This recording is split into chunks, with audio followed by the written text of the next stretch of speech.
Betty, bring me everyone. What do you mean, everyone? Everyone! I have come here to chew bubblegum and kick ass. Barry Manilow know that you raid his wardrobe? Let me explain something to you. I am not Mr. Lebowski. You're Mr. Lebowski. I'm the dude. No one is to stone anyone until I blow this whistle. You can't fight in here. This is the war room. Surely you can't be serious. I am serious. And don't call me Shirley. Hubba. Hello everybody, welcome to the Zedos Game podcast. Today joining me is Mr. Sacha Allari. How are you doing? Hey, how's it going? Sach, can you just raise it, because you're just floating eyes at the moment. Oh, am I? Yeah, okay. just a little bit. Just so. Yep. Brilliant, Yay! Fantastic. Okay. He's got a neck. Yeah. And also joining me is Mr. Salmon. How you doing? Solomon. Salmon. How do you pronounce your name? Is it Salmon? And I should really be angry with this, but I suck at names so badly. But there you go. Yeah, Salmon. Solomon. Okay, Solomon. No. Just imagine Sal. Okay. And then man. Salman. Okay. There you go. Okay, Salmon. Salmon. Yeah. Okay. And dude, you just changed it as soon as I said it. Never mind. Sorry, Matt. I'm sorry. I'll just call you Sal. There you go. I'm fine. And also joining us, for the first time for me over the web is Amrita. How are you doing, Amrita? You right? I'm good. Yeah, it's good. This is actually, the first time that I've done this with you over the web. It's true. Yeah. Because Sacha and Salmon and I have done this, I think. Yeah, several 3 or 4 times now. Yeah. I've been editing you guys for the past few months, and it's been interesting. I bet. Yeah. Had some good conversations, I have to say. Yeah. Spicy, especially when you have Leo on. Oh, I need to do one with Leo. I've still not done one with Leo yet. You haven't done one with Leo yet? Okay. No. That's interesting. You know you're part of this group if you have done it with Leo once. Yeah. Yeah. Like a test. It's definitely a test. Not only that, it's a test of patience.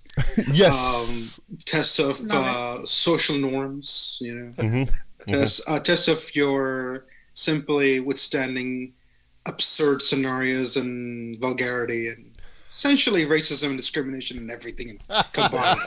He will say a sentence that will destroy everything. Challenge accepted, guys. Leo, let's make this happen. Yeah, but he's a lovely guy though. He is. I love Leo. He's got a very good heart, and but he just doesn't show it in the same way that most people do. He doesn't have a filter. That's all he is. He literally doesn't. It comes out just shoots out of his mouth. Yeah. That's it. Okay. Let's do this. So this week I've kind of redesigned a few things. So you guys won't be able to see this, but in the final edit you'll be able to see. Well, if you look at it, you'll be able to see it. So I have, when we're talking about trailers, there'll be video of the trailers this time around. So nice. We're starting with this podcast.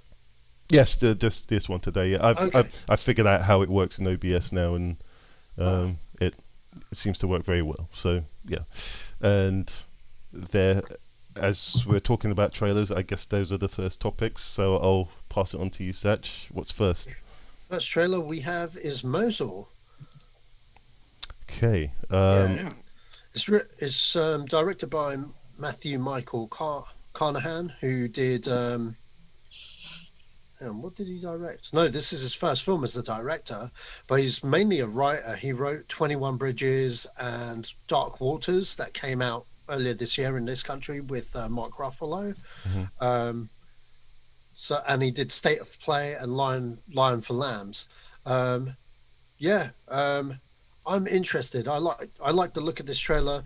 It's showing the Mosul, the fight for Mosul from a different point of view than what we normally get from a Western movie, and that's what kind of interests me, because stuff like army stroke espionage stuff in a war zone and stuff is that you always get better stories told by different point of views, and we've seen a lot from the American point of view so much. I think this movie, that's this movie's that's going to make it unique and also make it a very good war movie as well.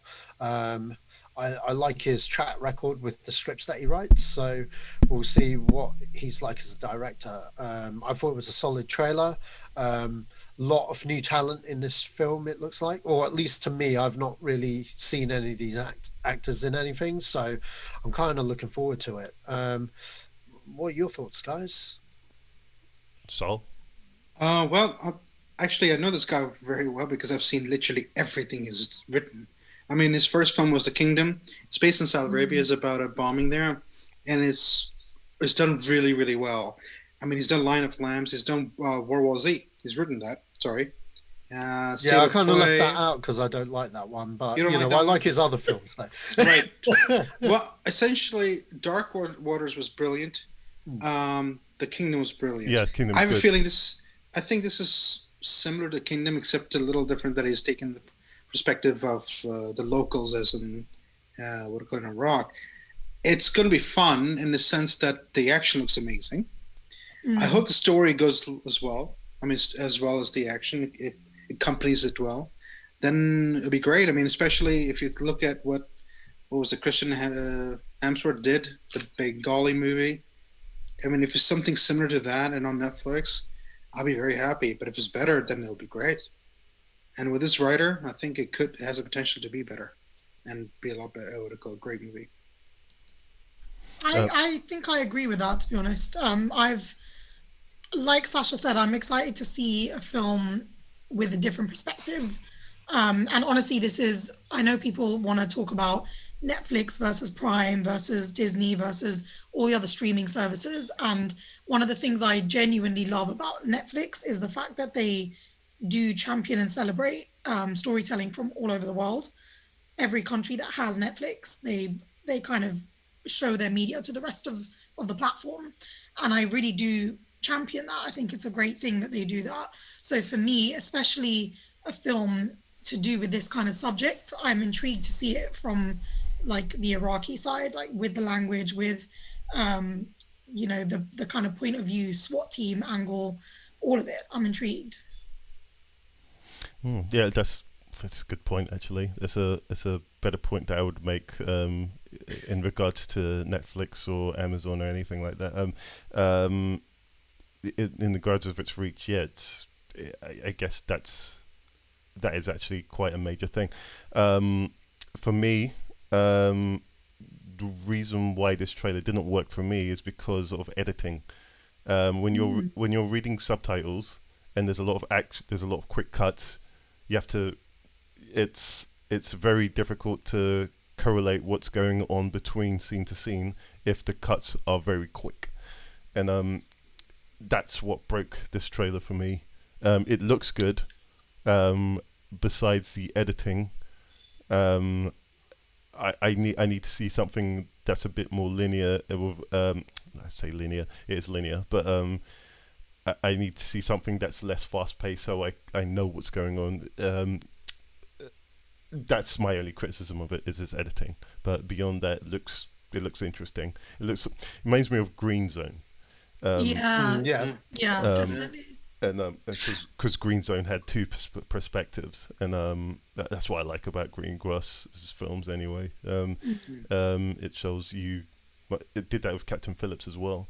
But yeah, it's. I don't have Netflix, so it's not something I'll watch, but at home. But if I'm around anyone else's house that has Netflix, I will definitely catch it. Satch? Well, you come to mine. Another point to be noted. It's been the reason why it's been highlighted quite heavily at the minute is it's a Russo brothers production. So the Russo brothers that did. For those that don't know, everyone knows who the Russos are. Everyone that likes film.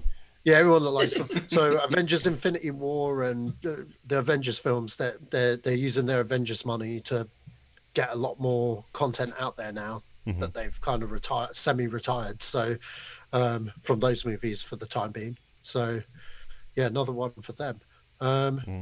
Yeah. Yeah. One more thing on that. This is being released this month, right? This film. Yes, that's correct. Right. Okay. So it'll be on Netflix. Trailer came out today, so yeah. It'll be on Netflix. I just thought of something sorry to interrupt there, Joe. I just thought of something as well. This is, from what I can see, this is a film about the oppression of the Islamic State as well, like liberating the actual city of Mosul. So it's, for me, it's an interesting one that it's not about like, you know, the West versus the East or anything like that. It's actually to do with the city itself. Trying to liberate itself as opposed for the West trying to liberate someone else. Exactly. So for that alone, I'm quite intrigued about, you know, the story of this. Yeah. I hope that it will not just be bam, bam, bam, bam action. I agree with Joe, and I hope that the trailer is not just dutifully representing the film in that aspect, that it is actually going to have a story that's intriguing as well. But yeah, I'm intrigued. Yeah, that's what I meant basically, that I hope that because the writer's been, I mean, he has done a pretty good job before, he could potentially bring a lot of substance to this story, simply because it's not a very simple story. Well, I mean, I know it quite well due to people I know from that area. I don't know what they can represent. That will be quite a bit interesting thing to see. But that said, according, you know, what Joe said regarding reading subtitles and reading what called watching action movies is kind of funny in that sense, because if you're not used to it, you either just watching or you're just reading.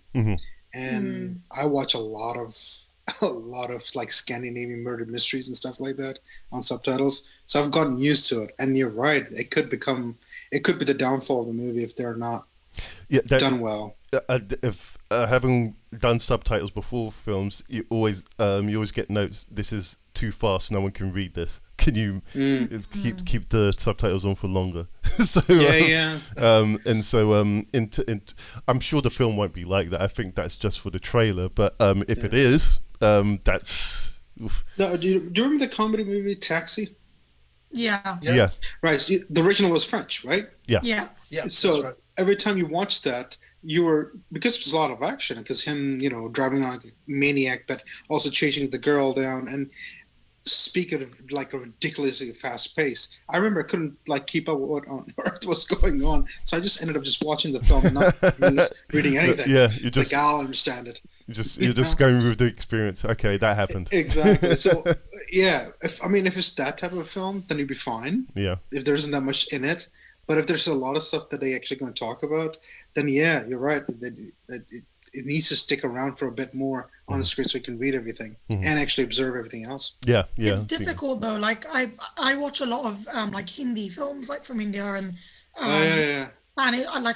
This is again one of the things I love about Netflix. I watch so many films and shows from all over, Korean, the whole lot, and I always am intrigued to know how they can gauge how fast or slow to do it, because some languages like French in particular, Salmon, are like naturally really fastly spoken. So I wonder how they, I don't know, do they have to abbreviate sometimes, or like they do to summarize a bit? And like I watch a lot of shows even on BBC. So the BBC, I think the way they do it is that the subtitles aren't exactly the exact translation of the word sentence being spoken. If they're short sentences, yes, but if they're longer, they were somewhat summarized. Like the key content that you need to know, not the extra whatever conjunctions are within the sentence. That's what, because I'm listening and I understand some of the language. I'm like, that was never written in subtitles. I feel like that with French and Hindi as well. Yeah, it happens a lot, but you realize that doesn't necessarily need to be there. Yeah, to understand what's going on. Yeah, that's true. Yeah, and sometimes you just there's some things that you just can't communicate into English. Yeah. Well, any language from any language, whatever the native language is, and you translate. Like there's a South African show. It's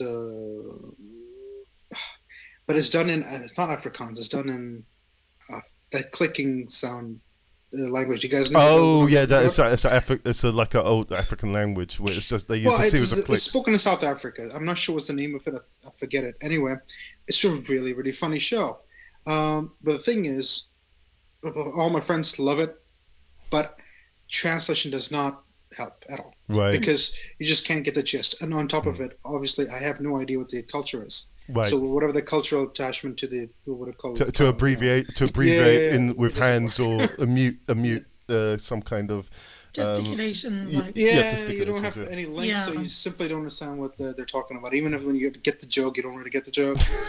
It's one of those things. Yeah, so many things get lost in translation. Yeah, this translation just never works really. You never understand fully what the other guys are trying to express. Yeah, that's true. To be honest, like even for me, because I watch a lot of like Indian cinema, and my mom is like a big fan of Indian cinema too, but she loves comedies a lot because obviously for her she gets the humor like inside and out.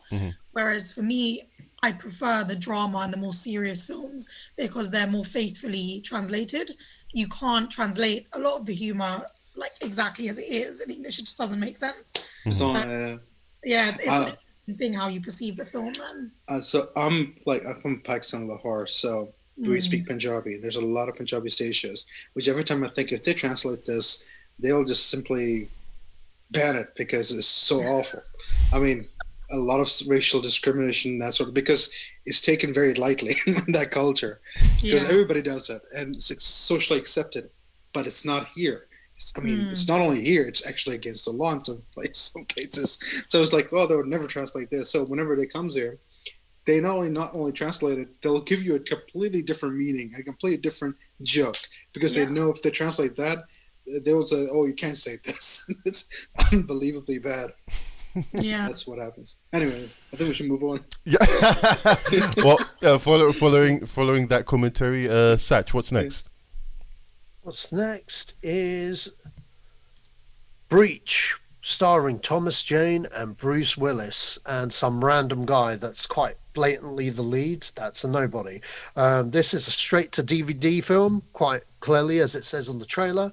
But I put it out there because it was sci-fi, and we got Salmon on here and he likes sci-fi, and this seemed a bit Battlestar Galactica, like an episode of Battlestar really.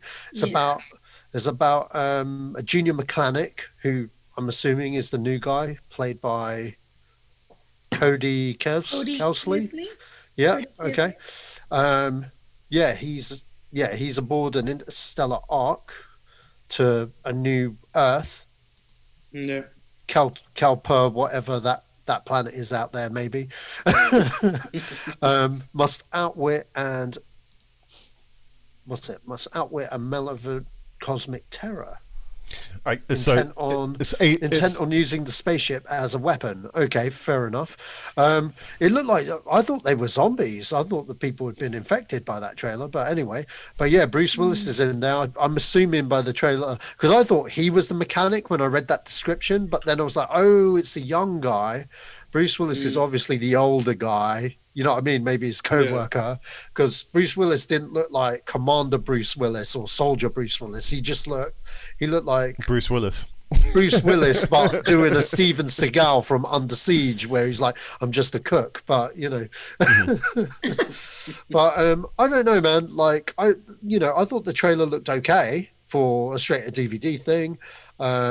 Sci-fi and Bruce Willis, maybe it might work. I know Bruce Willis is probably doing it for a paycheck, but then looking into it a bit more, the same director of this movie, John Suits, he directed the Die Hard commercial for Die Hard batteries that came out a few weeks ago. So they must get along from doing this film, I guess. So I don't know. Hopefully it's a film where Bruce Willis gives a shit and we get his old charisma and charm back rather than phoning it in. But I don't know, thoughts, guys, on the trailer and like this? We'll let you guys go first. Go on, Salmon. Oh no, if you get me started, I'm going to talk about it for an hour. All right. Okay. I actually know what this says in a very simple way. As soon as it started, like the trailer started, I recognized a bunch of the stuff. And the reason why I recognize it because a lot of the sci-fi shows that are shown on Sci-Fi Channel or any other channel recently, it's been done in Canada. And they all technically are Canadian shows. They're shown in America or anywhere else. And I think it's one of their sets, because I've seen that set before.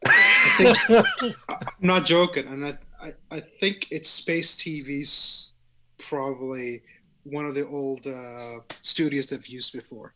That's amazing. They do a lot of TV shows. The actors in them are all actors that have worked on sets, or at least on shows that what are called been produced by Space TV and a bunch of other companies that work in Canada that show what are called shows on Space TV, Sci-Fi Network, and CW. And that is Cody Collars. I think Daybreak. He's recently done on Netflix, and it only lasted, I think, one season. It doesn't have a second one, but it was received well. I think. Let me see what the rating was. Yeah, 6.7 out of 7 on IMDb. Other than that, Kellen, he's done a bunch of shows like that, and everybody really knows him due to 300 and a bunch of other films he's done. But what the key figures are is Rachel Nicholas. She's got a show called A Continuum. I think it was shot in the same thing. And Thomas Jane is on, what's this show? Expanse. Right. Yeah. I would have thought that if they used the Expanse set, it would have been a lot better, because Expanse is a brilliant show, and they're not only that, the production values are amazing. This one kind of like, you can see the metal box in the back, and I'm like, all right, somebody just yelled at somebody to make a box, and they just made one, or they bought one from a local shop or something. So it looks like a TV show that has been made into a film. But I'm looking forward to it because I like that trashy crap, but it's Bruce Willis in it, but that doesn't mean anything to me. I think it's still going to be one of those TV films with just a big name attached to it. But the thing is, there are a bunch of other actors that everybody knows of due to these sci-fi films, and a couple of them that are known outside them as well. But I think that is going to be the key for people to come and watch this film. And that's it, really. How it's going to be? The story is very reminiscent of 4 episodes of 2 shows I've seen and about 3 other movies I've seen. So it's nothing. Everything. Exactly. I mean, you guys must have seen them. It kind of reminds you of 10 different movies in one sort of a thing. I was looking for one film so I could remember which one it was. So I could actually tell you what it looks like more or less.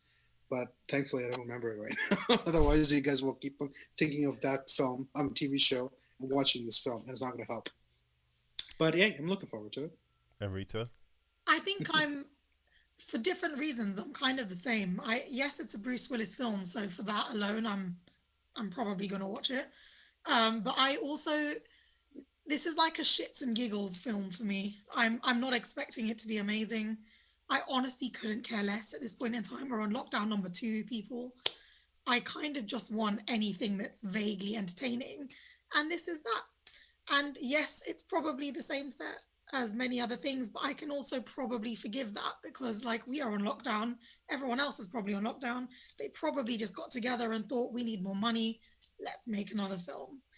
And all right. It is what it is. It doesn't bother me. I'm not expecting great things, but at the same time, I am intrigued enough to watch it. If I was bored, I would give it a watch. Yeah. Yeah. Sach? I led with it, man. What did you say? Sorry. I'm doing lots of different things while. Sorry. Okay, this is how it's going to work, Joe. I'm going to lead with it, and then it will come back to whoever.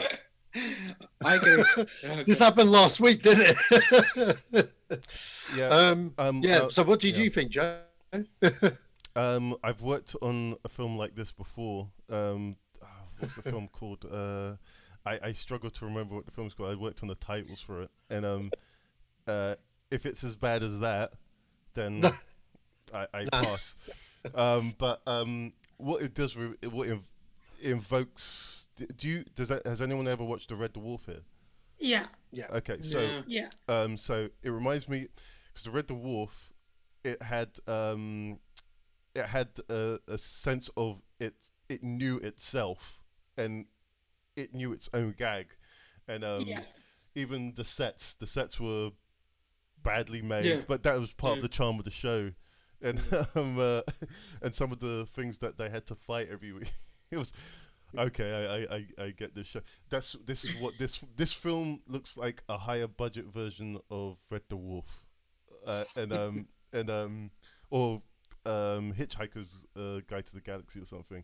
It's got that quality to it. So it's, I know. I mean, come on, it's not. It doesn't. It's not going to win any Oscars. It's not going to win any Oscars for special effects. It's one of those films. It's a guilty pleasure film. Yeah. I think what happened was they all got stuck in Canada due to the pandemic, and it's like, you know what? Let's make something. Exactly. Let's make another There's film. a studio around the corner. It's empty. Why don't you use that? They got stuff in it. Oh, but so we'll turn them. Oh, it doesn't even matter. Who cares? Yeah. You know what it reminds me of? It's the idea of The Thing. Yeah. You know, you're away, secluded. It's cold, and something attached to your dogs. But here's a guy, and then something's in it, and that's basically what they've shown. The show I was thinking of, I just found it. It's called Helix. It's with Billy Campbell, Helix. who's in Cardinal right now. I remember that, and it had the Japanese guy in it. I forgot his name.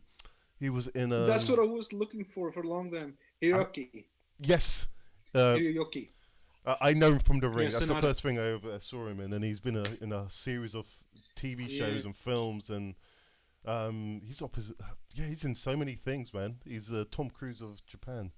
He's in everything. Exactly. Yeah. I will say though. So I'm going to look. Go on, someone. Oh, I will say that I want to know. I'm intrigued about like what kind of creature this is going to be, because like Sash said, there's a bit in the trailer where you see like a big black tongue sticking out, and then there's another bit in the trailer where they look like and then there's another bit in the trailer where you see like a big beast creature. So I kind of want to know, maybe they just said to hell with it and threw everything at the movie. I don't even know. Maybe they had extra costumes of beasts from all other sets. I don't even know. But I mean, I kind of want to know. I want to know what the black tongue is all about. You have more intrigue than I have. First it's boredom. It's pure boredom, Joe. I'm telling you, anything at this point is viewable in my eyes. I like that. I'll watch it. Is it paint drying? I'll watch it. I'll watch it. I want to know how long that stuff takes. Exactly. Satch, what's next? Okay, you want to see how long you can. Before I get into the next trailer, who saw His House? Me? Oh my god! I saw you guys going crazy talk on the chat. Yeah, ignored it for a while. So good. Yeah. I mean, Andreas. But here's the thing: we reviewed the trailer on here about 2 weeks ago. I don't think Joe was there for that one, but it was a trailer where everyone that saw it was like, "Wow, I want to see that." Yeah, you were there, and we all said, "Yeah, we want to see that." And I think it was Andreas went on the chat going, "Yeah, it's just hit Netflix, and oh my god, it's fucking sick." So I was like, "Oh shit, I really want to see that." So I ended up watching it. I ended up watching it after work, and oh my god, I shit myself, man. I had to watch a fucking Disney movie afterwards. I'm not gonna lie. I put on Emperor's New Groove as comfort shit, man, but that freaked me the hell out. I don't really do horror movies by myself, but yeah. I did not get scared, but I do think it is pretty creepy, and I agree with what Andrea said in the chat. It's a very different type of story to what I would expect it to be. Yeah, well, that's the thing. That's what really, really got me. For those that don't know about His House, it's literally about this family that they're refugees, and they cross the English Channel to find a place to live in England. So, the government hook them up with accommodation, but the house is haunted. Won't say why or by what, but it's haunted. And obviously they can't leave the house because, the government will kick them out or send them back where they came from. And I thought it was a really deep storyline, to be quite honest, just on that premise alone. And the fact that, the guy, it's kind of like a descent to madness, or in a way, really, with the characters. And I just thought it was really well done. I think it's in my top 10 of the year straight away, maybe even my top 5, because I just felt it was just so original and stuff. And I really liked the lead guy. The lead guy was really, really good in that role and stuff. And I hope he gets I hope people see this movie, and I hope he gets like a lot more work, man, because that was a really good film. I think everyone should check it out, especially if you're into horror as well. Yeah. It kind of hits him and the lead woman. I think they're both amazing. Oh yeah, definitely. But I mean, as a story, as a film, I just think it was more than just your standard horror movie. So yeah, agreed. Yeah, and yeah, like you said rightly, the leading actress as well. She really stole the show in some scenes as well. Like, yeah, but I don't really want to go too into it. But Salmon, check it out. It's really good. But yeah, I thought I'd plug No, I'm that. gonna. You guys were texting, and I was watching.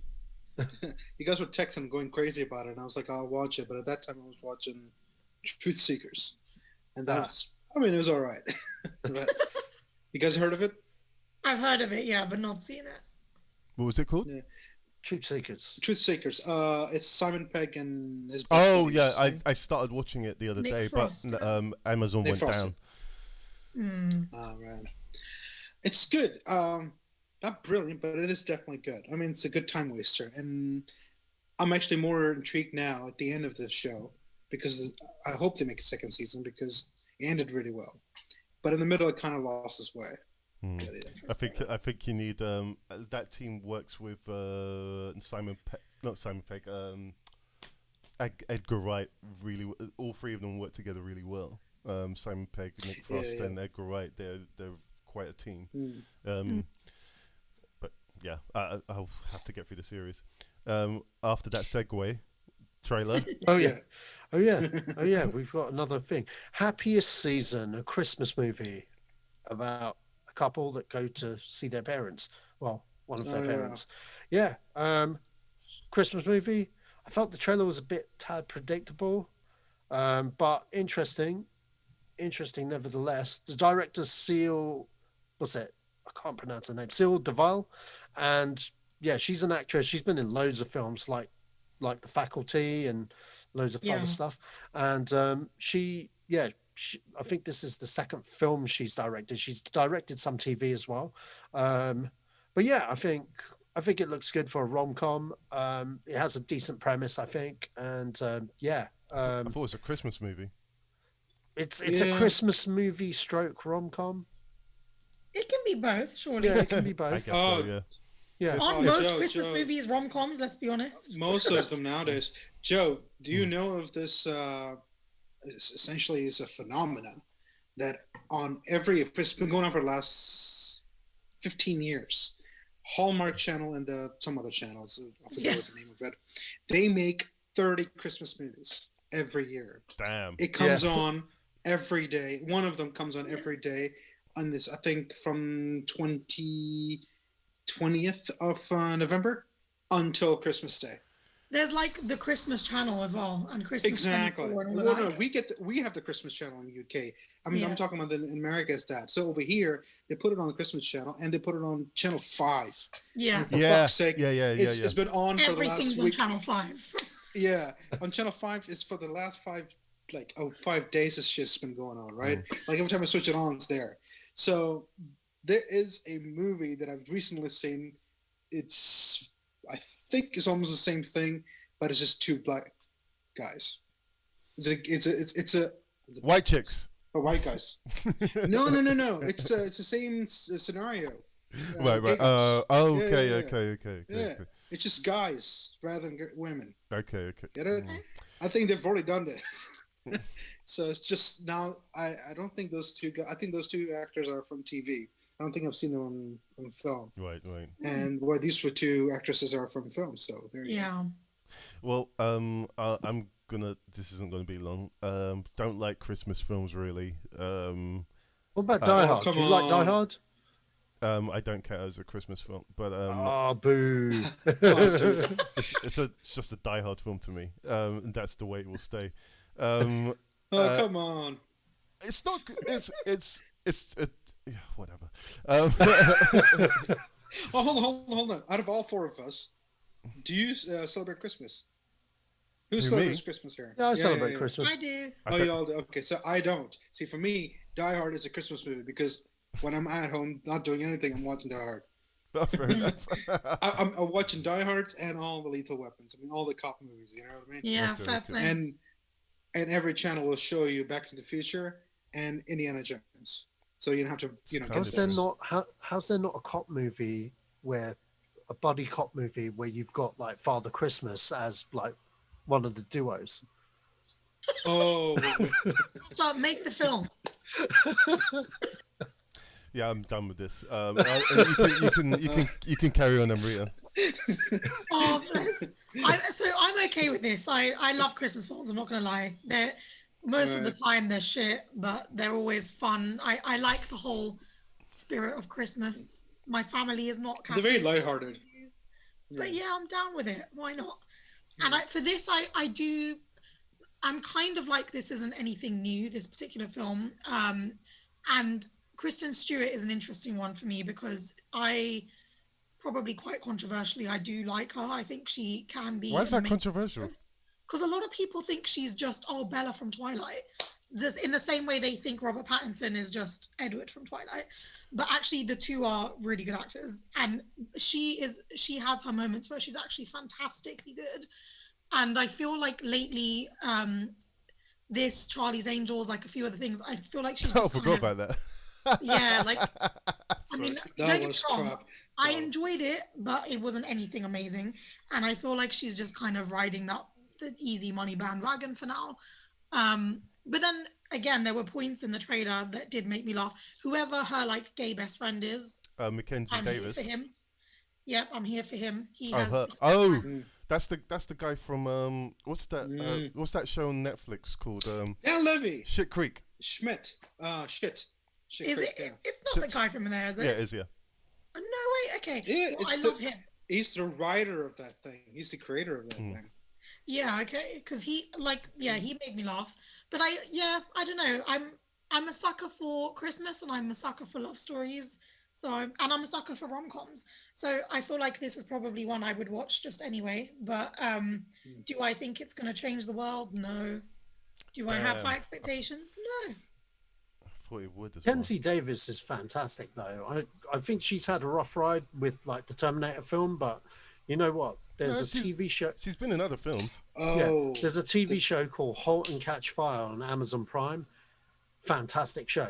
Fantastic show. Really underrated. I think anyone that's ever been into video games or tech in any kind of way should check it out immediately. It's not only that, it's a good drama. Yeah, and it's a good, and you don't even have to be into that stuff. Like you just said, it's a very good drama, and it gives you total nostalgia vibes to the 80s and the 90s. So if you grew up as an 80s kid or a 90s kid, it's got a lot of throwbacks, and it's really, really good.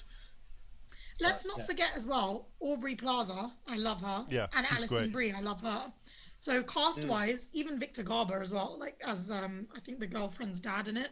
I'm kind of intrigued, like I'm interested by the cast alone. Yeah, I think there should be, with a script or story, let's say as mediocre as this is, I kind of predict at least the cast will have some fun, like, you know, off the cuff kind of riffs with each other, I'm hoping. So we'll see. Yeah. I've got nothing more to say about it. What's next, Serge? What Lies Below? I thought it was What Lies Beneath with Harrison Ford, but it's not. What Lies Below? It's a new horror movie since last Tuesday, directed by Brandon R. Damala. Okay. It's a first-time director's film. It comes out later on this year, 17th of December, probably straight to streaming. It's got Mina Severo in there. It's a horror movie. What did you guys think of the trailer? I thought it was pretty generic. This reminded me of A Color of Outer Space. This looks like, I think this is going to be pretty special, to be honest. Yeah. Okay. Anything that kind of looks like Nicolas Cage should be in it. I'm in. This is my favorite thing about you, by the way. I love this.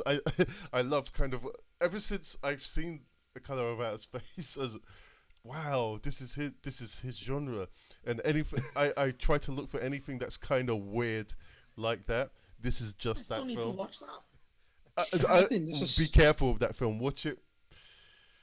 See, I want to see it because I love Nicolas Cage and because cinematography-wise, like the colors are blowing my mind. It's a fucked up Nicolas film. Cage has been coming up with a lot of movies these days are so bad that I can't even, I can't even waste my time watching them. So, yeah, watch Army of One, Salmon. Seriously, Yeah. I'll keep peeping it out every podcast. But Army of One is good. Is Cage back on form Oh, and really? actually acting? Cool. That was 4 years ago. Yeah, it was. Yeah, it was a while ago. It was 4 years ago, but it's still relevant today. Damn it! Look, as far as I'm concerned, Color Out of Space is probably, and Mandy, probably one of the. If you've not seen those films, go watch them. Color Out of Space more than Mandy, but they're both surreal as hell. Going back to this film, what lies? What's it? What lies? What lies below? Below. That's such a weird title. It doesn't roll off the tongue. Because What Lies Beneath is another horror movie. Yeah. That was really good. Yeah. Yeah, that was really good. That was actually good. Yeah. This to me just it lays down intrigue as to what this person actually is. It could be absolute dog shit, but I imagine that guy, if he wasn't like young, it would be Nicolas Cage. Yeah. It would definitely be Nicolas Cage. And so just for that, I'm interested. I'm not expecting a Renaissance painting from this film, but I definitely feel that there's intrigue in it, and I like the cinematography. It reminds me of a Nicholas Winding Refn movie. So interesting. I am there. It just reminds me of a 90s horror movie. Yeah? That's what it does to me. 90s horror like movie. A 90s slasher. horror movie, It's like nothing special about it. That's a slasher movie, though. Yeah. This doesn't look like a slasher. No, but like in the 90s when the horror movies came out, a lot of them had this sort of a feeling to it. I mean, did you guys ever watch like The Prophecy and crap? Yeah. So, Prophecy. Is that those were like one of... Is that the film by I think it's got Viggo Mortensen in it. Yeah, I think you're right. Yeah, anyway, I know what you're talking about. The old 19 movies, their way of doing filming and colors and the whole textures is quite similar to this. So kind of like there was I think either a book or I can't remember it. Like my mom's boyfriend's an alien sort of a thing, or my boyfriend's an alien sort of a thing. It was like one of those films. It kind of reminded me of that. So I'm expecting that. But anyway, I mean, truth be told, I mean it's a popcorn movie. Is it going to be great? I doubt that, but it could be a good jumper, make you jump. See, I think I sat through the whole trailer like on the verge of I'm done with this. Like I had kind of like zero interest in it at all until let me make it clear, until his eyes did the little like reptile flash, and then I just cracked out laughing. So for that alone, I do want to watch this because I want to know what the hell he is. But do I think this is a serious film? No, not in the least. When I saw the eye thing, I was like, "Oh, be the final battle!" I'm like, "Oh, fuck." Do you guys remember this? Yeah, it was an old show. They redid it like 3 times or something. Yeah. I feel like this is like a grown-up version of like Goosebumps or something, like some kind of weird, like I've seen this as a child type of thing. I know what you mean about the 90s horror. It's reminding me a lot of like that kind of era, but not great. Not really. I have a feeling somebody must have saw one of those films and thought, you know what, I like to make something like that now. Because hell, it'll be cheap to do it. One. Yeah. Second, why not? I am excited to see Mina Savari though. Like I've not seen her since American Pie days. So. Oh my God, that's a long time ago. Yeah. She has been in a few other things though. She probably has. Yeah, I've just not come across her. Not many, but few. Hey. What's next? Next up, we have Let Him Go, starring Kevin Costner and Diane Lane. So the Kents, because they are Superman's parents, exactly, are looking for their grandson. Superman and Lois Lane had a baby. Whatever happened to those deadbeat parents? Like, the Kents have got to like clean up the mess, man. That's the vibe I was getting from that trailer, because they look just like they came off the set of Man of Steel. Yeah,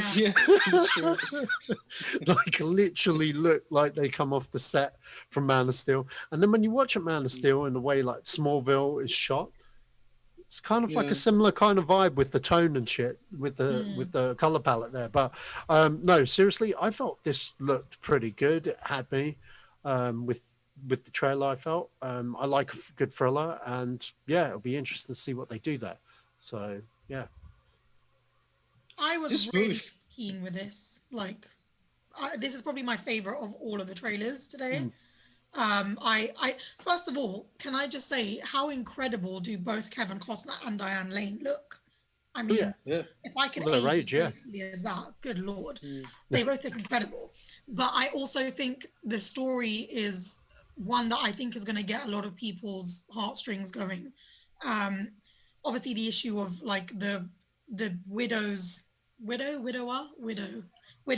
their son's widow's new partner being what seems like an absolute dick, beating on his wife, beating on his stepson, essentially. I'm keen to see where this goes, and I kind of hope that there's some sweet retribution at the end. Plus, I kind of like, being that I live in the UK and I don't see shotguns on a daily, thank God, I'm kind of keen to see where the wild, like, families come into it with the whole guns and shit, because, you know, America's got to do that, right? So, yeah, I'm keen to see it. Yeah, I really enjoyed this trailer. As I agree with you, Amrita, it's the best of the bunch. It's very visceral. You can get into after you reach the middle part of the trailer, you see, and the crap hits the fan. It doesn't show you much, but it shows you like all these little inserts of shots of what's happening in the, I guess, the second or third act of the film, and it's intriguing. You want to know, you're rooting for them. So you just, and I can't remember what his line is in the trailer. It says, once you start, you've got to finish it or something. And I'm looking forward to this film. This is something that I would like to see in the theater. If able, which is not the case right now. I really enjoyed it. I am itching to see it. I also want to know like who the let him go is in reference to. Obviously, it could be their son who passed away. It might, but it could be the grandson, or it could be the douchebag's family having to let him go. I'm kind of intrigued about the context of the name of the film. But yeah, I agree. It looks brilliant. Actually, I'd love to see this in cinema. Yeah. So, did you say anything, Sal? No. I was just thinking that visceral is probably the key word, because when it started the trailer, I was like, "This looks amazing." I kept on thinking, "Why does it look so familiar?"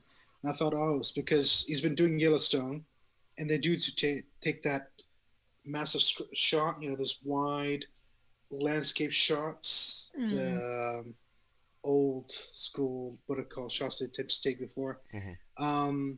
Also the mood and the sound, kind of sounded like it's going to be a drama. So it kind of confused me when it switched, and turned into this thriller thing, an odd one. Like I couldn't figure out why it was confusing to me, and then I realized it's because it just led you wrong, and then slowly moved you into this thriller horror type of thing, rather than just simple plain old thriller. So no, definitely intrigued, and definitely want to watch it. And it looks definitely like a big screen flick, even though no like graphics or anything, but the way it's shot. Just the way it's shot. It just. I think it would be best represented on a massive screen. Yeah. It actually did remind me weirdly of No Country for Old Men. Yeah. Style of it. Yeah. You know what it reminded me of? As soon as they did, because when I saw the first big screen shot, I thought of Dancing with Wolves. Right. Dancing with Wolves, right? It's and that then they same showed the Native American. Well. Exactly. Yeah, and all that. And then they showed the Native American, like, they're actually doing this. And then it switched, and I was like, oh, hold on. It's not this, it's something else. Yeah. And it got weirder and weirder and really weird, and then thriller, horror-y sort of thing. Yeah. So, it's got a lot of elements mixed into it, because it's a bit horror-ish, it's a bit dramatic, it's a bit action-y. Yeah. You can understand why, though. Kind of reminded me of, what was that thing, Get Out? Yeah. Oh, right. Okay, yeah, Get Out. So, the trailer. Yeah. I'm not talking about the film. No. Because we have no idea. So like things getting weirder by the minute, sort of a thing. That's why I was a little confused about it. I mean, but yeah, because it threw a lot of things at me, especially because I was linking it to Dances with Wolves, and then the Native Americans showed up, and yeah. Anyway, it does make sense though, because if you're talking about Get Out as well, the same vibe of like how Joe said it starts as a drama kind of makes sense, because this is essentially a family drama that the grandparents want to save their grandchild and, you know, son's widow from being abused by this douchebag guy. And it is a drama, it's a family thing. And then it just ends up being like, what kind of family is this guy from? What the hell? So it inevitably turns into something more, which is similar to Get Out, where this guy is going to just spend the week with his girlfriend or the weekend, and it ends up being that her family are batshit crazy. So it's a similar sort of feel. I do get what you mean, but I kind of like that it starts as a drama. So I guess that Jordan Peele has essentially, yeah. Okay. So it seems like Jordan Peele may have created a whole genre, right? People are going to be doing this. If this is, because we don't know yet, because we just saw the trailer. We haven't seen the film. So, but yeah, that'll be cool. Anyway. Okay, I guess that's it for that's the end of the trailers. Hey, first main topic of the day. Johnny Depp exits Fantastic Beasts. So he was fired or made to be let go from the Fantastic Beasts franchise due to obviously the court case that took place a few months ago. Thoughts on that, guys? I'm sad. I can't deny it. I feel like I have very mixed feelings about this whole thing. As a woman, I feel like everything that went down with Johnny Depp was despicable, but at the same time, I also really don't trust Amber Heard at all. So who my allegiance is with, I literally have no idea. All I know is that I met him once. He was lovely. And as an actor, I cherish him and what he brings to the big screen. So for me, I'm sad to see that he would leave a franchise. But at the same time, in a business mindset, I 100% understand that decision, especially coming from essentially a children's franchise or family franchise, that they can't be associated with someone that's had this kind of shit going on in the news. Like, I totally get it, and I respect that decision.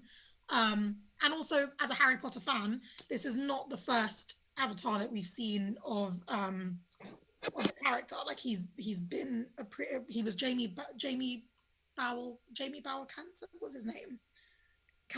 Jamie Campbell Bower, is that his name? I'm not really familiar with the lore of Harry Potter.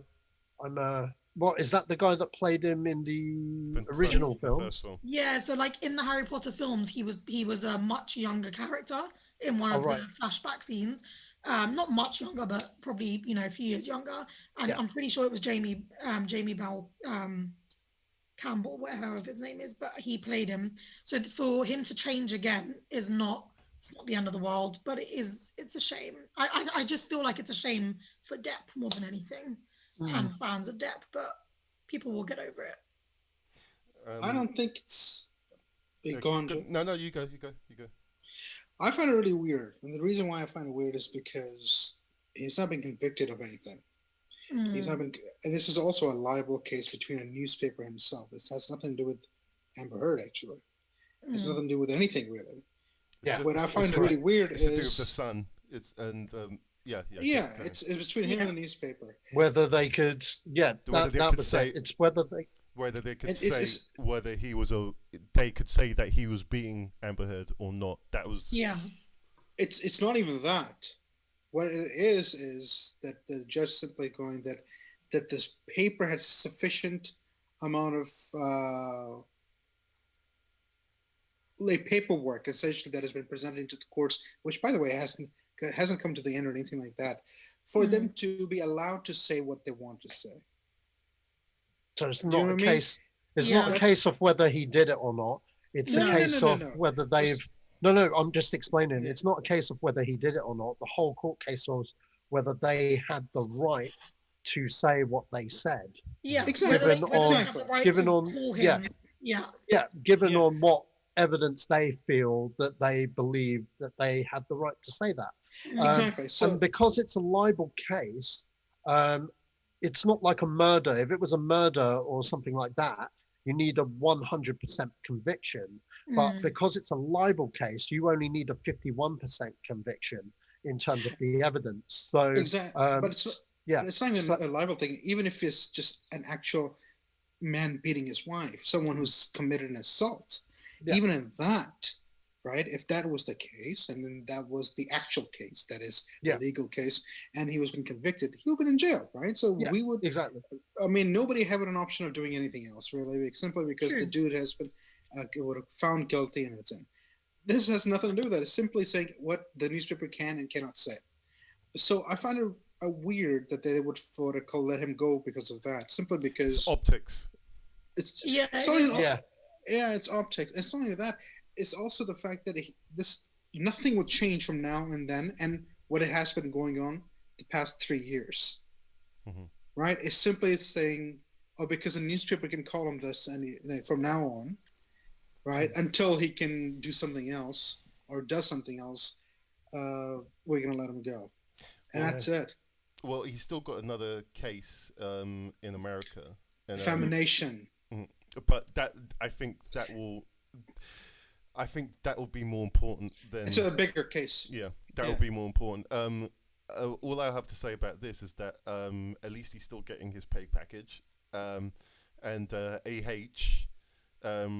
everything. The fact that none of her friends have been able to really say that she is a worthy person, that says everything to me. That says everything to me. If a defamation case that he ends up winning that thing. By the way, for the record, guys, let's refer to them as JD and AH, because if we use their real names, the YouTube gods are going to demonetize the video. Take it down and stuff. So Joe might have a bitch editing this, so we've got to really, not use their names. But I get it. But anyway, I haven't actually used his names yet. But anyway, what I'm basically saying is that even if he gets the defamation case win, it literally just means that she wasn't able to prove what she has said. Yeah. And that's it. See, all these cases, if you really look at them, I mean, he says and she says sort of a thing. Are they not allowed to say, and have they not done this? But what the actual crimes may have not been committed, that's a completely different thing. Because if that was the actual case, well, none of us will actually be having this conversation, simply because one of them would be in jail and the other one would.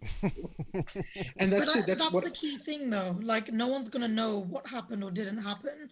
I think from the business perspective here is that, exactly as Joe said, this is down to the optics of it, because no matter how you cut it, and no matter whether this is between JD and AH or whether it's between the papers and JD, the issue is that actually it's a shitstorm any way you cut it. And I don't believe that a family franchise is going to want to be associated with that. And maybe it was that they were waiting and hedging their bets until the outcome came. I don't know, but I do understand their decision to do this. I'm just thinking, if this was the world of Harry Potter, let's say, I cannot for the life of me picture that someone involved in that would have been involved in even the question of cases like this. So I understand their decision. It's just a shame. I'll add to that as well. I know where he's going with. If that is the case, then they've got Ezra Miller to deal with, and the creator of Fantastic Beasts, which is JKR, and so that's what I'm saying. It's really. I guess it's a debate. I guess what I think definitely. I can see this from lots of different points of views here. From Warner, I think Warner Brothers need to really think about the disciplinary procedures, because if you look at some of their productions, they have not been consistent. They have fired people from TV shows for tweets they said like 10 years ago, or whatever, like literally fired people, and because they're not like big names, you know, like an AH or a JD, they, you know what I mean, they've lost their livelihoods and their career kind of thing, literally, from tweets they said like 10 years ago and stuff, which probably isn't the person they are now, or let alone, you know what I mean, like it's but then you get someone like the Flash goes choke someone out and gets filmed doing so, where it's a clear-cut case where he's done it, yet no one's talking about it. But at the same time, you know, the WB need to. Well, he's been protected, man. Well, yeah. He's got what's his face? Oh fuck! But yeah, he's kind of protected. So like, my point is, sorry, because I lost my train of thought there. My point is, there's just no consistency over how they discipline people and stuff.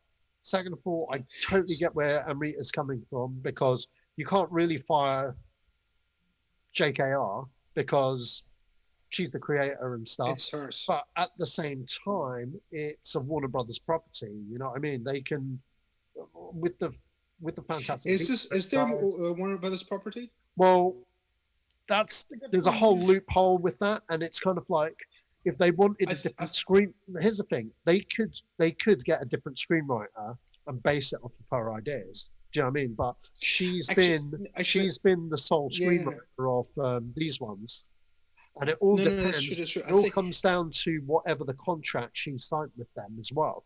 So I don't see her rocking the boat there. You know? No, but Sacha. Yeah. I think this. Okay, I need to check this to confirm it. But as far as I remember when this was coming out, unlike Harry Potter, where they own the property, the WB, this one they don't. This one, they're being hired as a studio to make it for her. I think someone might be That's right. why she's making. She's apparently making each and every decision, and everything is done by her, because she's the core of producer, core everything. Because I think I've heard this in interviews and something else. I need to confirm it, but I think definitely that she is the only one and the only one. And I think also it's because they were never products like on their own. They weren't like the Harry Potter books that were books first and got turned into films. These became books after the fact. So I feel like, yes, they were mentioned in the Harry Potter stories the whole way through, and they were the books that the kids would study in Hogwarts, but it was never its own book.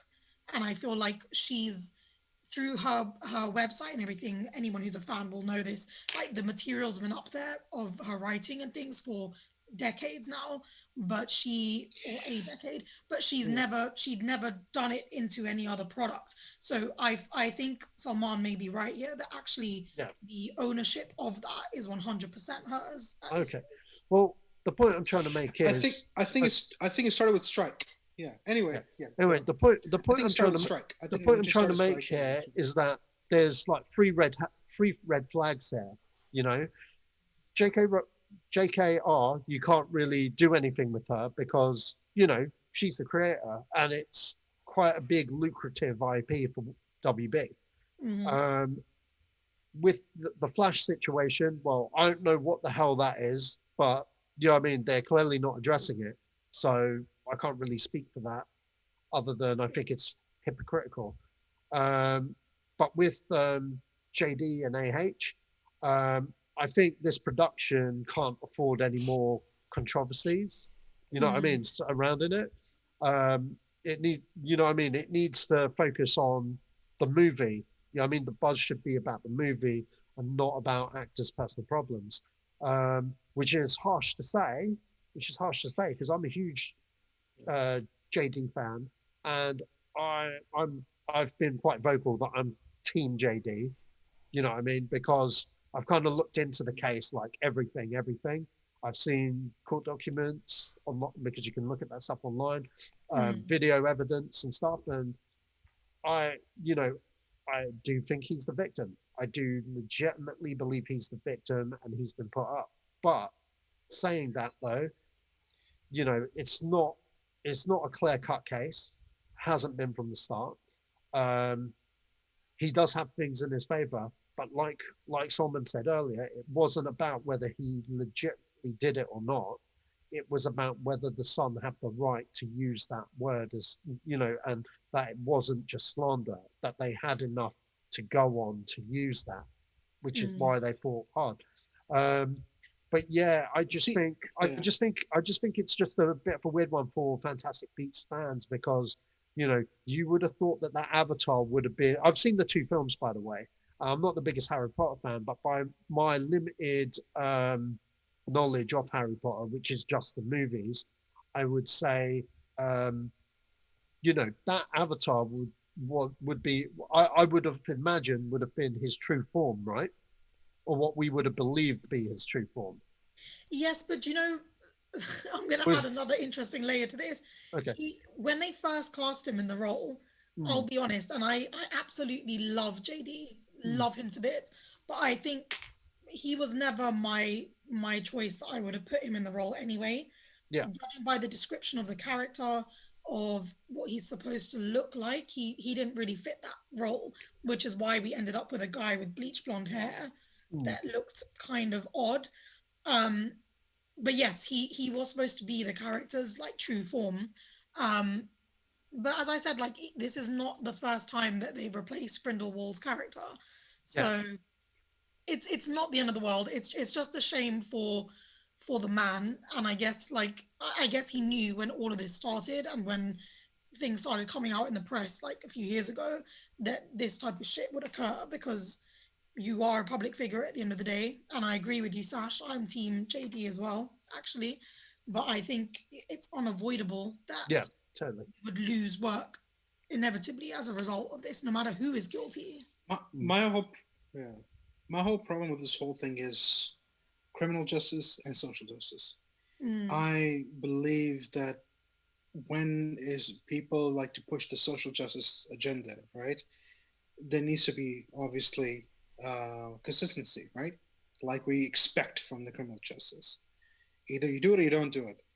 So a lot of the stuff that has happened previously, let's say the Me Too movement, that sort of thing, I believe that all should fall underneath criminal justice, but it's not. What it's falling into is social justice, and it's just like, you know, pushing people out of their jobs and that sort of a thing. And I find that not enough, essentially, because if someone has done something like that, should be, you know, convicted, put through trial, and convicted through and punished, actual punished. Here's the same thing. It's he said, you know, she said, what they said. Can they say that? Can they not say that? And then someone losing their job over it. Do we know anything about anything? All four of us sitting here, not really. We all read what's been put out, and on that we make a decision. But we are making decisions, right? Yeah. There needs to be an actual consistency and somebody making decisions, and then we'll have less of these stupid arguments, really, because at the end of the day, we're just trying to watch some TV, you know, entertainment here, and other parts of our life should have same consistency as well. Because come on, man, if someone has done something, punish them. And punish them by actually an authority, not us. Yeah. What was I going to say? Okay, so Cinema Blend today put up a casting list on who should take over the role next, like a thing. Amrita, you're a big fan, so I'm going to go through the things. But while we've been talking, there's actually been not a casting announcement, but, you know, apparently one of the big trades have said someone's in talks for the role, because obviously they're fast tracking it. So I'm going to name that, but just because this actor's in talks for the role, that doesn't mean he's got it. You know, but we'll go with the list that Cinema Blend put up. Okay. Ewan McGregor. Nah. No? Okay. Benedict Cumberbatch. Nah. Nah. Okay. Jonathan Rhys Myers.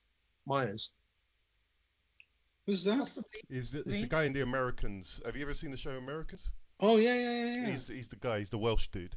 Well, he's American in The Americans, but he's Welsh. Okay. Okay. Colin Firth. Possibly. And then the last one they put was Colin Farrell. Yeah, see, Colin Farrell would probably be the better option for me. Yeah. On the subject of Colin Farrell, because obviously he was what we thought was the Avatar in the first one, wouldn't that Avatar be someone he was impersonating and not the real Grindelwald? No, so the reason that we know it as fans of the series is because when he appears as in like flashbacks in the Harry Potter films, and when he appears in the books as well, he, like, Dumbledore knew Grindelwald. They knew each other. They met each other. There's even like mentionings of some kind of romance between them back in the day. And the boy that he was and the young man that he was that Dumbledore actually knew was a slight framed kind of blonde haired guy. So it makes sense, like in the Harry Potter films, that Jamie Campbell Bower would have played him because that is who he is. He's that exact look. So looking back to where JD played him now in Fantastic Beasts, it never quite sat right with me because JD's coloring is a bit more Mediterranean looking. Yeah. He doesn't have that kind of like white, pale skin, blonde hair kind of look. And I'm not talking Malfoy because Malfoy looks a bit ghostly, but someone who just looks very, very blonde naturally. And I think in that case, you should get a Colin German. Farrell could play that. Maybe, yeah. Exactly, Grindelwald. Who knows, right? But yeah, I feel like, Colin Farrell could do the role. But again, it would be a bleaching of the hair and whatnot. I think that might just be him trying to play the role that we now know was JD in the role, playing him, if that makes sense. Yeah, but wasn't his character supposed to be someone else originally? Because obviously he's playing a person in the film that we know not to be Grindelwald, right? True, that is true. But that's up until the last, like when you first meet JD at the end. Yeah. That is his true identity. Yeah, but that identity that he was throughout the whole entire movie, is that not an actual person? Like, was there a person that was that person that he's taken the identity off, or is... I don't believe so. You don't believe so? Okay. No, I just wanted to clarify for myself. I could be wrong. For all of the Potterheads out there, I apologize if I'm wrong, because my knowledge is far more versed in the Harry Potter world than it is in Fantastic Beasts. Right. Okay. I was just asking because I'm not knowledgeable to the whole. Is there Fantastic Beasts books as well? Yeah. Well, there are now. The Fantastic Beasts books exist like after the film. Yeah. I thought they were before the film. Not exactly, because so basically, according to anyone who is part of the website that she has, which I'm not going to name, but on the website, as I said, for like over a decade, all of her writings have been up there.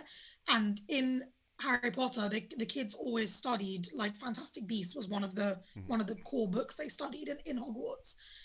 So the textbook was known and existed for a while, and then as years went on and as the Harry Potter films came out, I think she added like more and more material to the website about Fantastic Beasts.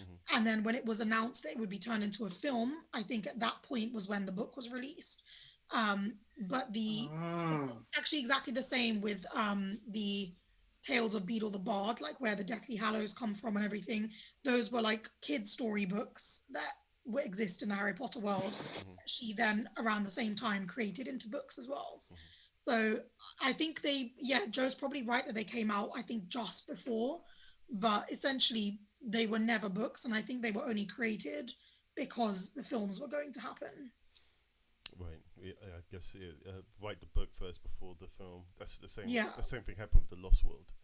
But it's not a storybook. That's the key thing. Fantastic Beasts and Where to Find Them was a textbook that this guy Newt had written. Right. Like it was not a like an account of his life. It was a textbook that they would look up Fantastic Beasts and their information.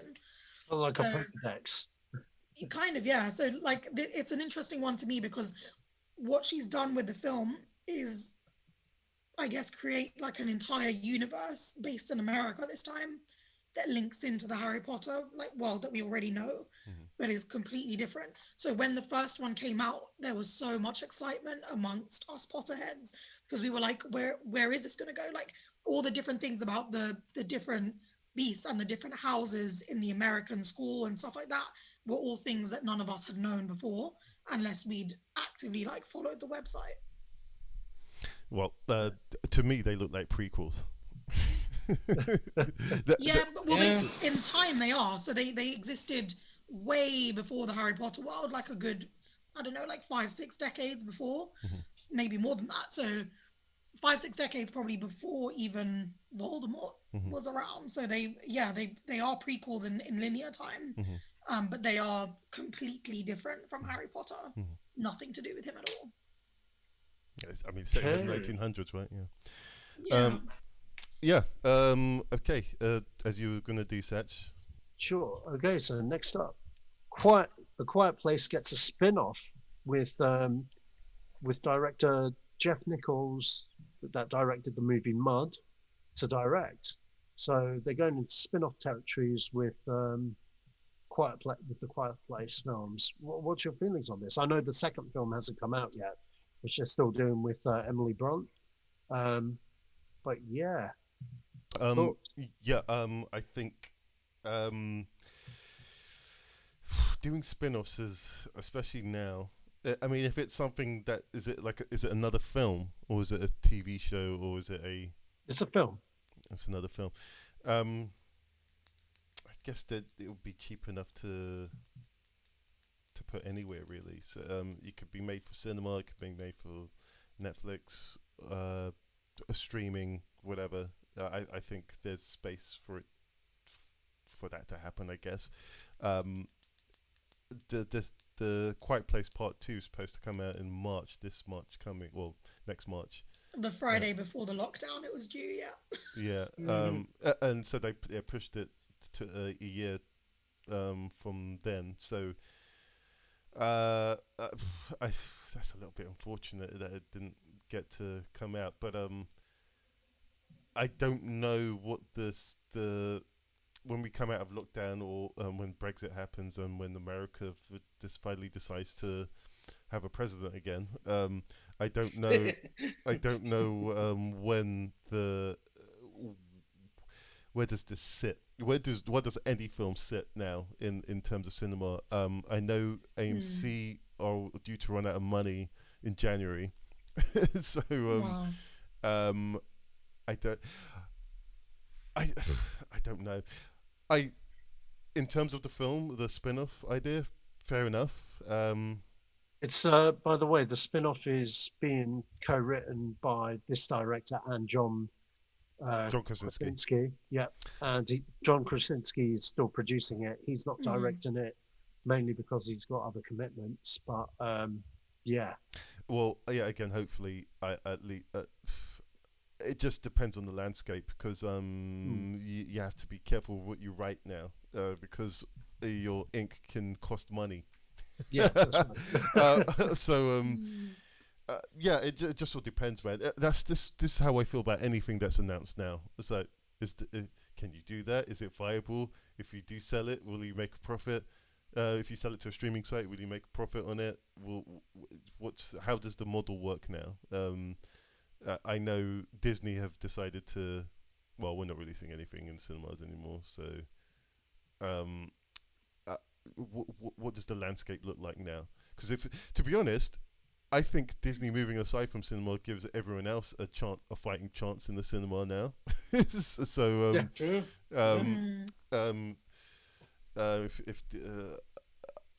I don't know. It sounds like a good idea, but I don't know if it's viable. I don't know if anyone will be interested in The Quiet Place next year or the year after. But yeah, we'll wait and see. Anyone else? I have mixed feelings about this, because I probably am like one of the only people that didn't love the first one, to be honest with you. Can I ask you something, Rita? One second. Do you see it at home or in the theater? In the theater. Oh, okay, fair enough. Yeah, see, I love John Krasinski, and I love the fact that it was like his directorial debut, and I wanted to be a big fan of it because it had all the ingredients of things that I think I would have loved. And definitely there were things that I do like and respect about the film. But overall, it kind of felt a little bit flat for me. And I don't exactly know what that is. Maybe I need to watch it again. But it just didn't quite hit the mark. Yes, for those that have seen it, the baby scene, let's just say, that was a big thing for me. And I think they did that exceptionally well. But a lot of the film just wasn't that great. And I was kind of thinking, you know what, I'm going to see A Quiet Place 2 so I can help that to reinforce my opinion one way or the other, either negatively or positively, as like a backup. And then that didn't happen. So for them to now announce that there's a spin-off, I'm a bit like, really though? Like, give the public a chance to actually see the second one, first of all. Otherwise, we're just, like, I get everyone needs to make money right now, and I think that is true, but we're just going to end up making franchises out of everything that maybe don't even need them. And sometimes the power in a good film is just a standalone, or just 2 or just 3 and no more. So I don't know. The jury's out for me. I really need to see number 2 to see really what my opinion is. But so far, there's nothing that I would say warrants a spin-off just yet. So? Well, I have no feelings simply because I haven't seen the second one. And I thought it sounded premature to them announcing it, but then I saw the dates. The dates say 2021 or 22. What is it? 21? 21. Next year. Yeah. Anyway, I mean, the second one. This the spin-off you're talking about. The spin-off. Oh, okay. I don't know the date for that. It's probably much later because they're just writing the script now. So it's a long while off. I have no idea what they're going to do with it. I mean, okay, we're going to see in the part 2 what, are she and her family. I like the fact that they killed the dad off in the first one. I mean, they don't tend to do that much. Spoilers. True. Oh, the first one. Spoilers. I mean, everybody's seen this, right? Anyway. I'll cut it. No, don't worry. No, it's fine. If people haven't watched it, I mean, nobody would will care about this part, would they? Yeah. But really, I mean, we haven't seen the second one, so I literally can't make a judgment on why would they need a third one. And if it's going to be, what is it going to be? As soon as I heard Sash said, "Oh, it's going to be another one," and I thought, "Well, it's going to be like Walking Dead now." It's like a bunch of people there. Nothing could be that bad. Oh, come on, Walking Dead is not that bad, but it is. It's getting a bit. Getting a bit silly now. That's. I don't without this turning into the Walking Dead rant. It said Walking Dead said what it needed to say before they killed G. I'm not gonna say. Yeah, don't say anymore because I haven't watched it all. After they killed G, I was like, okay, I'm done. Because it was they keep rinsing and washing plot lines, and I made it to 7. And then I've stopped watching it now. I haven't made it to 7 yet. I think I stopped after 5. I think you stopped before me. I stopped before you. The thing was, essentially, after his wife died, I stayed in for 2 more seasons, and then I haven't actually seen Negan yet, and I really wanted to see him, but I just got irritated because I kept on thinking. Because I've read the comics, I've bought the comics way before them. A lot of things happen a little faster in the comics, right? And the TV show, and then the TV show it kind of jumps and then it goes in a different way. So Negan should have been there like a season before, but he showed up later. And then anyway, the thing was that Fear of the Walking Dead came out, and another Walking Dead has come out, and then I hear Norman Reedus and what's her name are going to be coming out in a third one.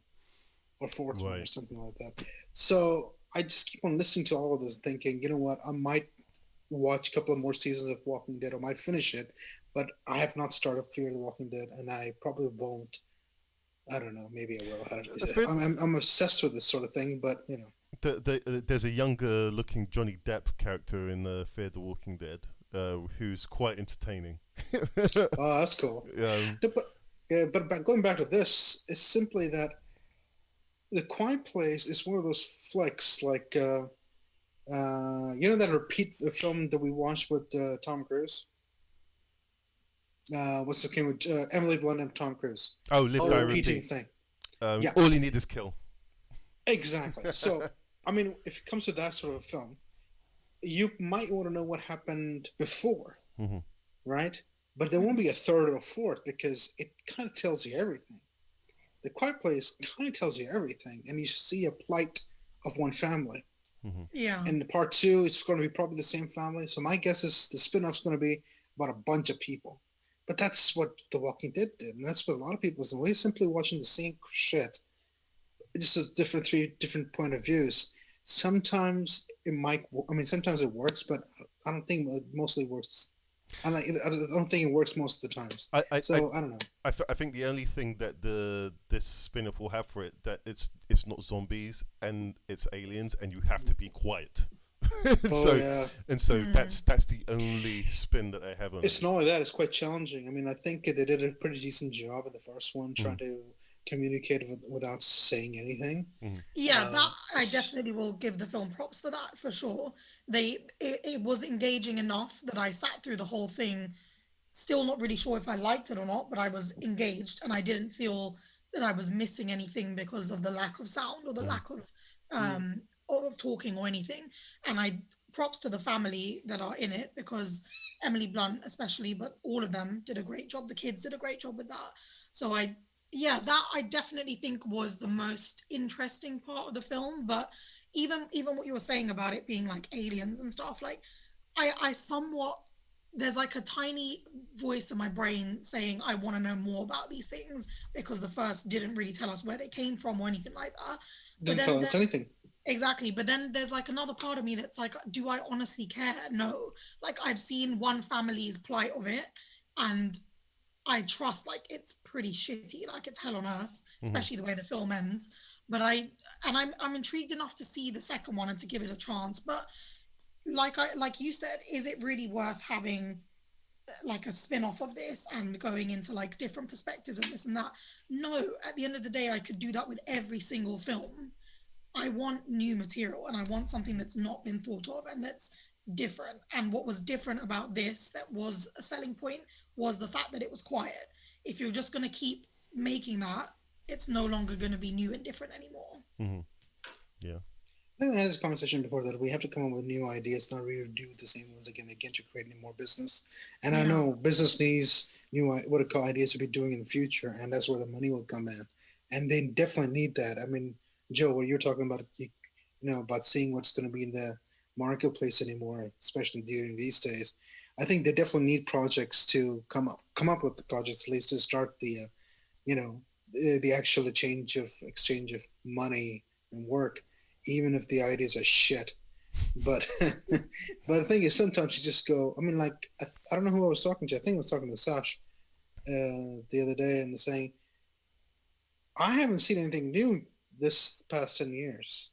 We've been watching, and I think it was us, actually, all of us. Probably. That we've been watching the same thing redone again and again. I mean, beginning of the thing, we were talking about Kristen Stewart and Charlie's Angels, which I think the TV show was brilliant. The movies were, and then their movie was even worse. That first McG movie was actually all right. I'm going to give him that because that guy's had a bad rap. Yeah. But we haven't actually seen anything new. I mean, that's hard to do. The Matrix was I would say was the last. It kind of wasn't new, but it was because of the way it laid out the information. But in terms of, I think this is what happens when you get older. You get cynical, and because you've seen everything, and so there's not really much you can wow you. No, but it's not that. I'm like, do you remember all those what I call movies we watched that were based on all old books? I mean, there are still millions of books that have not turned into TV shows and movies yet, and they're brilliant. Some of them are really brilliant. That maybe they should take advantage and turn them. But people, but it's the fact that I think the conversation we had before that big budgets need to come down, and maybe this is a good opportunity where they can actually go back and look at an obscure, not even obscure book, like well-known books, and pick them up and turn them into something that we all maybe want to see. Yeah. I would agree with that. Some of the best films that I've seen in recent years, honestly, the best that have stuck with me have been films that have been not such big budget ones, but where the story or the characterization or the plight of the character is something that's so deep or moving that it's pulled me through. Like Moonlight is a great example of that. That's a fantastic movie. Yeah, like and I think about certain scenes in that film and I still feel like I want to cry for that character. Like it's such a beautiful film. And then other types of, like, I'm trying to think of one that I saw last year at some point, but it was to do with a mum and a young kid that were living like on like the projects but in Florida. Oh yeah. Oh, Florida Project. The Florida Project, yeah, literally. Oh, yeah, dude, no. Oh god, that was such a good movie. That was like one of my like, best movies of that year. And but what gets me, the like ending. You guys The are ending talking of that over each movie other. had me in tears, man. They're too excited. Oh man, it yeah, was the so ending good. was, yeah. Oh Was god. is that the actress that's Israeli or something? That was her first role with the kid. No, she was a YouTuber. No, yeah. She was a YouTuber. It was her first role. I don't know whether she was Israeli or not, but yeah, no. You know what? They had to be very careful because the ending of that movie was shot on an iPhone, because they went to Disneyland, right? They went to Disneyland. Yeah, they went to Disneyland and they couldn't bring a crew, so they just shot it on an iPhone. But the end of that movie is, genius way that ended, man. It was sad. It was such a sad film, but the way it ended on a light, they filmed it in a way where it's a light note, even though you know it's shit's gone. Hey man, bad, but it was good. Bringing up kids is hard, especially on a in Florida. Yeah. But then, honestly, though, like I guess my point that I was making is like there are so many superb stories like that, like Moonlight, even Queen and Slim. Queen and Slim is my Queen and Slim was so good this year. Oh, really good. Really good Please film. watch that film. I've not seen it either. Phenomenal. There's a lot that's happened to me this year. I'm not sure if I'm ready to go there yet. Yeah. Yeah, you can ignore that one. But that's the thing. No, Wild definitely Rose as ignore well, that if anyone saw that. Which one? Wild Rose from 2018, I think it was. No, I swear it was last year, but no, you could be right. With Jessie Buckley in the lead. Yeah. But That's the one where she's a singer, right? Yeah. She's trying to be a singer, Yeah. Like these, but the reason I think that these films are so powerful is because of such simple, clear, to the point stories. Human premise. Yeah, exactly. Very human. Just talking about people, yeah. And I think that's like Moonlight is probably one that maybe sits aside of that because Moonlight to me was like a piece of poetry, like it was something totally different. But Waves as well, if someone saw that in the last year, Waves was a similar type of feel. Like there are so many films that have come out that I imagine just don't have that big a budget and they just don't need it. It's not like you have to make a beautiful film with a shitload of money. Like people aren't expecting everything when they go see a film now. They just want a good film. And we're losing that. I think maybe this is the right time to start trying to bring. No, Amrita, I think the key thing you said is stories, because everything else we see aren't stories. They are episodes. They're a single premise and a single thing that will start and end. Yeah, and that's it. And whereas all the films that you've talked about, they all have a full story. There's a beginning, there's a part in the middle, and it changes, evolves throughout the whole flick until it ends. Whereas with everything else that we're watching, essentially, this has just happened. This is how they're dealing with it. And this is how they end. I mean, it's their episodes. Yeah. That's why I think TV's doing a lot better, simply because they're stories. They're actually, they have a beginning, they have a middle, they have an end, rather than just everything happening in the same period of time. And also, with loads of special effects. It's not, there's lots of special effects. Plus, they're so far-fetched. I mean, that's what films are. They make believe and far-fetched, and that's cool. But you gotta have a variety of things, don't we? Yeah, I think there's a space for spectacle when it's good, and there's a space for real stories when there's the need for it. I think now this year is the need for human stories. I think, but I will always say it. One of the first films I went to watch by myself was it was Mission Impossible, and it's a spectacle film with human elements sprinkled in, but Exactly. it's there's a time and place for all of these things. But there's nothing to say you can't have a spectacle film with just a great story as well. That's the thing. Like, we're just recycling stories right now. Yeah, and in between that, there's lots of bad ones, and so it gives you a palette for, even when you watch a trailer, you know, is this worth wasting my time on? This could be bad, and so you just you hold back. But as I just remember being a kid, I went to see bloody everything. I went to see Twister. I went to see Jurassic Park. I went to see.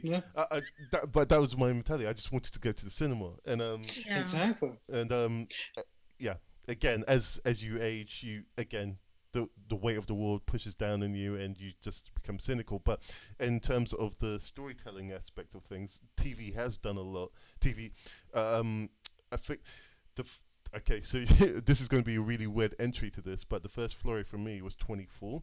In a really, really weird way, because one, it displayed a black president in a way that a black president has never been portrayed before, and the reason why that black president would be hated in a particular reason. And so that for me was quite groundbreaking in 2000 or 2001. And then from there you had The Wire, then you had Mad Men, then all of these shows. Breaking Bad. There's so many shows that followed in the wake of a good story. I said 24 already. That had That's good storytelling. And so it's TV can always win in that way. Has anyone seen Fargo yet? Yes, I love Fargo. Yeah, Fargo's great. I've not seen the TV show. And the TV show. I've seen the film, but I've not seen the film. It's connected to the film in really all the series are connected to that one film in such a weird way, but it's brilliant. It's absolutely amazing. But that's another good TV show. But in terms of, they have a wider pace to tell their story because they have like 10 episodes to do it. A film has to condense the story. Sometimes I kind of like that, but again, time and place. So that's why I'll end that, because we're coming up to 2 hours. I don't want this to go too long. Do you guys care if I quickly get another bit of drink? Yeah, go for it. Okay, cool. I'll be back. Sach, what is up next? Up next, are you ready for Mike Brannon to return? I never even heard of this character until today, but you know, Jared Butler is back for Night Has Fallen. Okay, that happens every day. The fourth installment of what people are saying is a holy trilogy of trilogies. I'm joking. But Alan Signal, the producer of the series, confirms that they have plans for a fifth and sixth installments. Can you dig it? I'm going to say off the record, I have not seen any of these movies. I haven't seen one of them. I think the first one was directed by Roland Emmerich, and I was like, didn't you blow up the White House like every other? I think that was White House Down. I think that was White House Down. Oh, I'm getting. But you know what? You know what? But this came out. Yeah, wait. This came out the same year. Yeah. You're right. You are right. And I saw White House Down, and you know what? I didn't want to watch this one. And you know what? The reason why I didn't like White House Down is because I saw season 5 of 24. And it did it better. And it did. Not only was it done on a TV budget, it was done a billion times better than that 2-hour movie. Okay, and like, what can I say? Kiefer Sutherland as Jack Bauer, taking names as faces. I don't care. Like, who was in that movie? Channing Tatum. Channing Tatum. And this guy, Jared Butler. They ain't got shit on fucking Kiefer Sutherland. And you got to understand, when 24 did action, it went full R. It went full R rated. So you got to understand, going from a season of 24, even like 2 episodes of 24, and then watching both of these 2 piece of shit films, I was just like, no, I'll stick with the TV version, you know? So I can't judge this one really because I haven't seen any of the Fallen series. You know what I mean? Maybe they're cinematic classics. Maybe they're up there with Die Hard. I don't know. I don't know. I really don't know. But I think my gut intuition is telling me that they're not, and your faces just sold it to me. So I think I dodged a bullet. But it looks like there's another 3 more coming. Are you guys excited? How do you guys feel? Like I said, I've never seen the series. Well, if you want me to start, I can tell you. The thing is about these films are you can leave your brain behind and watch this. There's nothing in this that needs consideration or thought, any shape or form. And they're just dumb. And things blow up, things run around.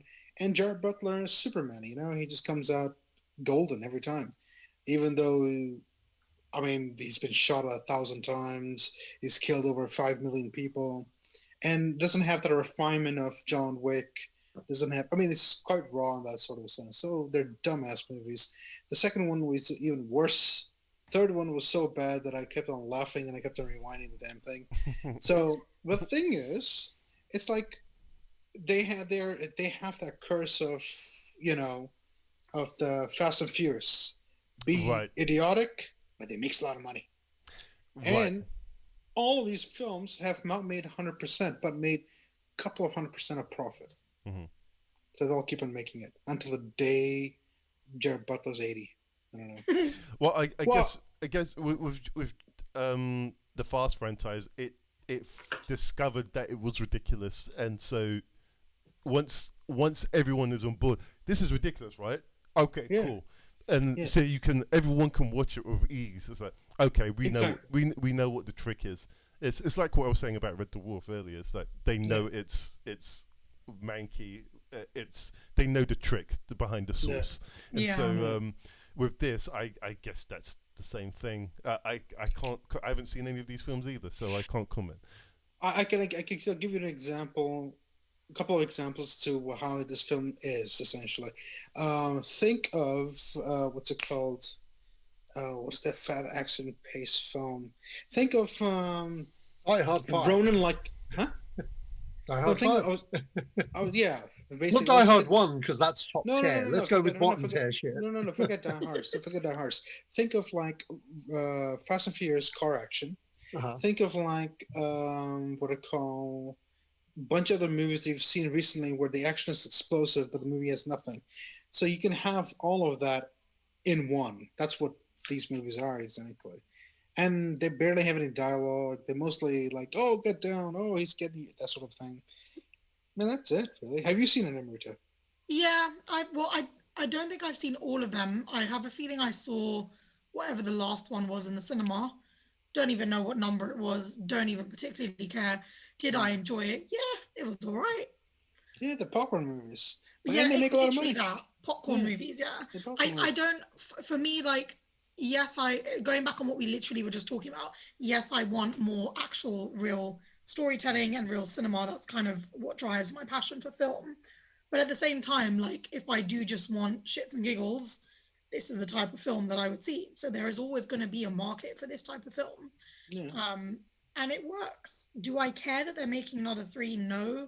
Do I think it's overkill? Yes, definitely. But whatever, if that's what they want to finance, it's just a shame it's not real cinema. And that's my most pretentious thing. No, I call this a proper cinema. It's this crap you watch in the middle of the day. Literally, yeah. But it's fun. Like, if I'm gonna have, like, you know, loads of friends around for a DVD night one day, whenever we're allowed to socially mingle again, this might be the type of film that would just be a crowd pleaser that we'd all you watch this film when you have people over and you're drinking, because you don't have to watch this thing. You just something blew up. Oh exactly. Yeah, that guy blew up. Okay, that's no one's paying attention. No one really has to like you said, you leave your brain at the door, and that's all you need to know. But I honestly couldn't even tell you what number it was in the sequel that I'd seen. So do I care for another 3? No. Was it in London or America? I think it was in America. It's probably 3 or number 1. So it wasn't number 1. I think it was some kind of mall that they were blowing up at one point. Oh, were they chasing him? Yes. That's 3. Okay. Oh well, now I know. Oh, actually, Taken. Yes, Taken. So think about Taken, but replace this daughter with the president, and it goes the same way. That's exactly it. Because in the third one, they're chasing him like they chase that's Liam Neeson. exactly the same thing. But the thing is, I mean, in the last film, I think they spent like 60 million, probably like 40, 50 million on marketing, and they made like a couple hundred million, right? So not only they made the money back, they made 100% and more back, and they'll keep on making them, man. It's good business essentially. Well, I'm tired of the bandwidth that this film is taking up, so I'm moving it on. Okay, let's move on. Love that joke. Thank you. Sach, what's next? Okay, so it looks like despite the pandemic, it's been quite a big year for Paramount Pictures. They've earned the most money out of all the studios this year by simply sitting back, looking at everybody else's strategies and seeing how Tom Cruise makes the money for them. Only Tom Cruise. Yeah, pretty much. But it looks like they've taken the strategy of let's just sit back and look what happens, and if we can offload stuff to streaming, let's do it. I mean, a couple of our newses have been always about in the past couple of weeks. Paramount has a movie that they're having a deal with Netflix to put on their service, and what they've done, I think, Unhinged was one of theirs, and that did big business in the cinema. Yeah, it wasn't a massive box office hit, but for the type of movie it was, being how cheap it was to make, etc., it did all right business for them, and they expect it to do more on streaming. But taking the strategy of just picking and choosing their low tier stuff and putting their animated stuff straight to streaming has really worked out really well for them, and they've obviously pushed back all their big releases for when it's safe to go back in, whenever that is. Unlike trying to put a £20 tier on Disney Plus for a movie that's already out in the cinema, or just putting out a film in the cinema and hoping people will see it, like what they did with Tenet. So I think it's been a really good move for myself personally, and I don't know, what are you guys' thoughts?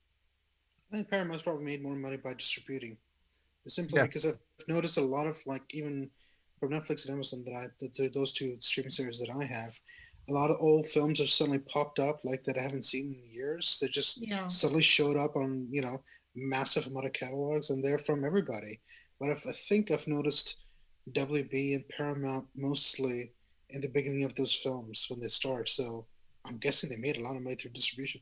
I'm also guessing a lot of people bought DVDs when they're sitting at home bored out of their minds. Yeah, that could be it as well. So they probably just made money from reselling everything. Yeah, I can chime into that. I have a friend that works for HMV. He's actually, maybe I shouldn't say his position, but whatever. Yeah. He said that the 4K remastering of older films, that's selling like crazy. That's that's a thing for that's what a lot of the 4 stores that they have in London. The really big I watched Footloose on 4K the other day on Amazon. So yeah, he's right about that, because I've watched a lot of those.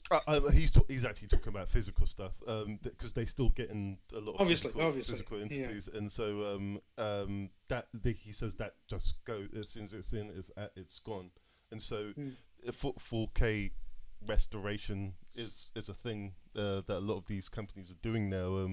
Shout Factory, I believe one of them is, and I can't remember the other one is, but yeah, they're making a mint off of that. So you're absolutely right. It's it's nothing to do, a luxury of a lot of time, and I guess a bit of cash. But think about it. You're not pounding money into a brand new project, and you have a ridiculous amount of property titles on your catalog, and you decide, you know what, well, let's rent them out. Let's see what we can actually get.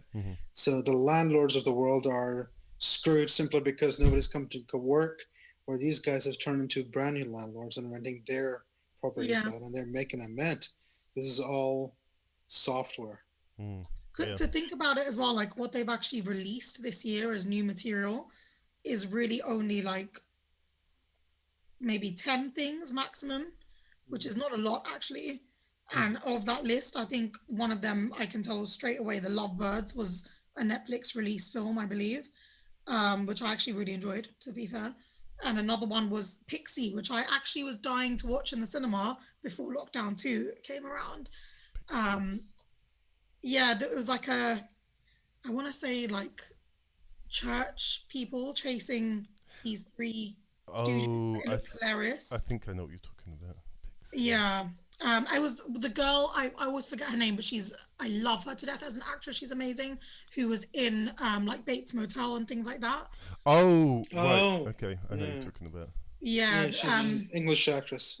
Is she English or is she American? I feel like she's English. She's tiny. She's also in Ready Player One, right? Yes. Yeah. She's English. Love her. She's amazing. But yeah, so they've not actually released a whole lot of stuff, but I think you're all right so far, that it's just them making money of their old catalogs, which you got to understand, they had a huge success with Sonic at the start of the year as well. I mean, screw Sonic, Bad Boys for Life. Well. Bad Boys for Was Life. That them? Yeah, and Bad Boys. Bad Boys for Life is still the highest biggest grossing film of the year. So yeah, but was that this year though? That was this year. January. Oh, wow. January. Wow. So yeah, you're right. Did you guys enjoy that flick? Because I did. Yeah, I did. I quite enjoyed it. Yeah. Me too. No, but they really kept, start off the year for them. They came out strong with both Bad Boys and Sonic. Sonic was a movie, you got to understand, with the Sonic movie, it was a movie while the first trailer really, really made people not want to see it. Yeah. And when they redesigned the look of the hedgehog to make him look how he's supposed to, it made everyone go, okay, I'll give it a chance now. You know what I mean? Because I know for a fact, Sega actually got involved there, kind of thing, and was like, yeah, you can't be having him look like that. There was an actual discussion at over at Sega HQ, and they more or less pushed that redesign basically because they were the first people to get the feedback of how shit it was. And working at the company at the time, when the first trailer was released, we had wanted posters of whatever that thing was in that first trailer all over the office. It was like a actual gag. And I remember people would come down to the QA floor and be like, yeah, we want all those posters cut down because it's a bad look for the company. And the QA manager turned around and was like, well, these guys are all losing their job, by the end of the year. Do you think they give a fuck? And that was kind of the stance there. I mean, hell, nobody knew there was a Sonic movie until they put the billboard opposite the actual Sega building. They put a billboard there and we were like, there's a movie, and that billboard came out the day of the trailer. Wow, yeah. And it was like, what the hell? What bullshit is this? I never saw the original one. The only reason I know about the Sonic movie is because my nephew saw the. Just look at the teaser trailer and look at the design of Sonic, and you'll be like, what the fuck is that? And then, I've never seen a film have a turnaround where they actually listen to the fan base and actually change something. And then, by the end of it, I've seen the film it's a solid 4 film. dozen times now. It's a solid film. Solid kids my nephew film, watches it every third day, man. So I've seen it quite a bit. I've still not seen it, but I want to for Jim Carrey. Oh, it's He's good. good Jim Carrey's great in it. He's like old school Jim Carrey. That's what I love about it. Yes. But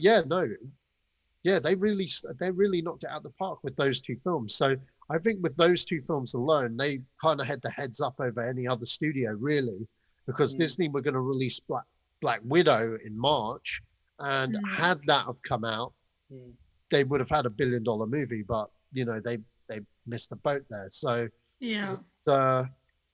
was it March or April? One of the 2, anyway. But yeah, I think it Paramount, may have been May. Yeah, I think Paramount have, been smart,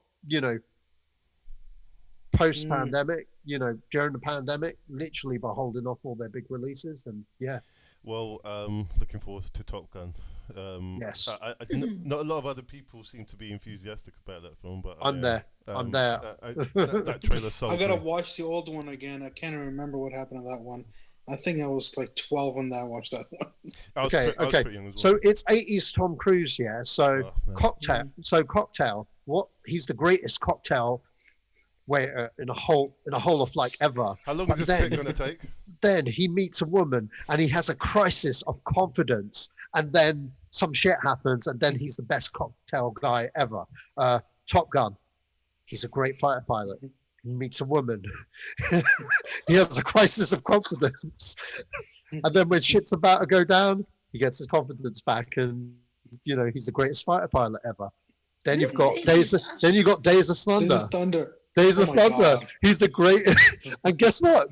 They're all Jerry Bruckheimer movies. So Of course they are. So 80s Tom Cruise. It was just the same formula, just different surrounding. I think he should go back to this. And he literally has. Okay. So yeah. Anyway, spinning from Tom Cruise onto. What are we talking about? Tom Cruise. I'm looking for Tom. No, Colin Firth is fighting zombies in a movie called New York Will Eat You Alive. Nice. So what's it about? I mean, it's based on a comic book.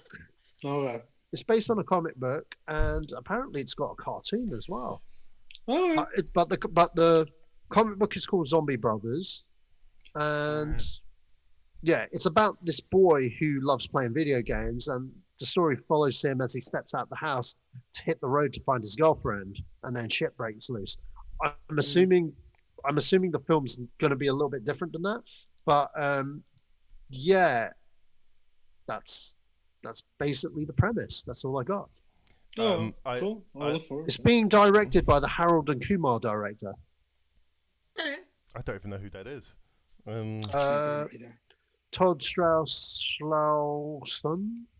Oh, did they do 50 minutes of the one with 50 minutes or less? Yeah. Or 30 minutes or less. That was the Zombieland guys, wasn't it? Yes, I think so. Yeah. Yes. Okay. I don't know anything. Which I this.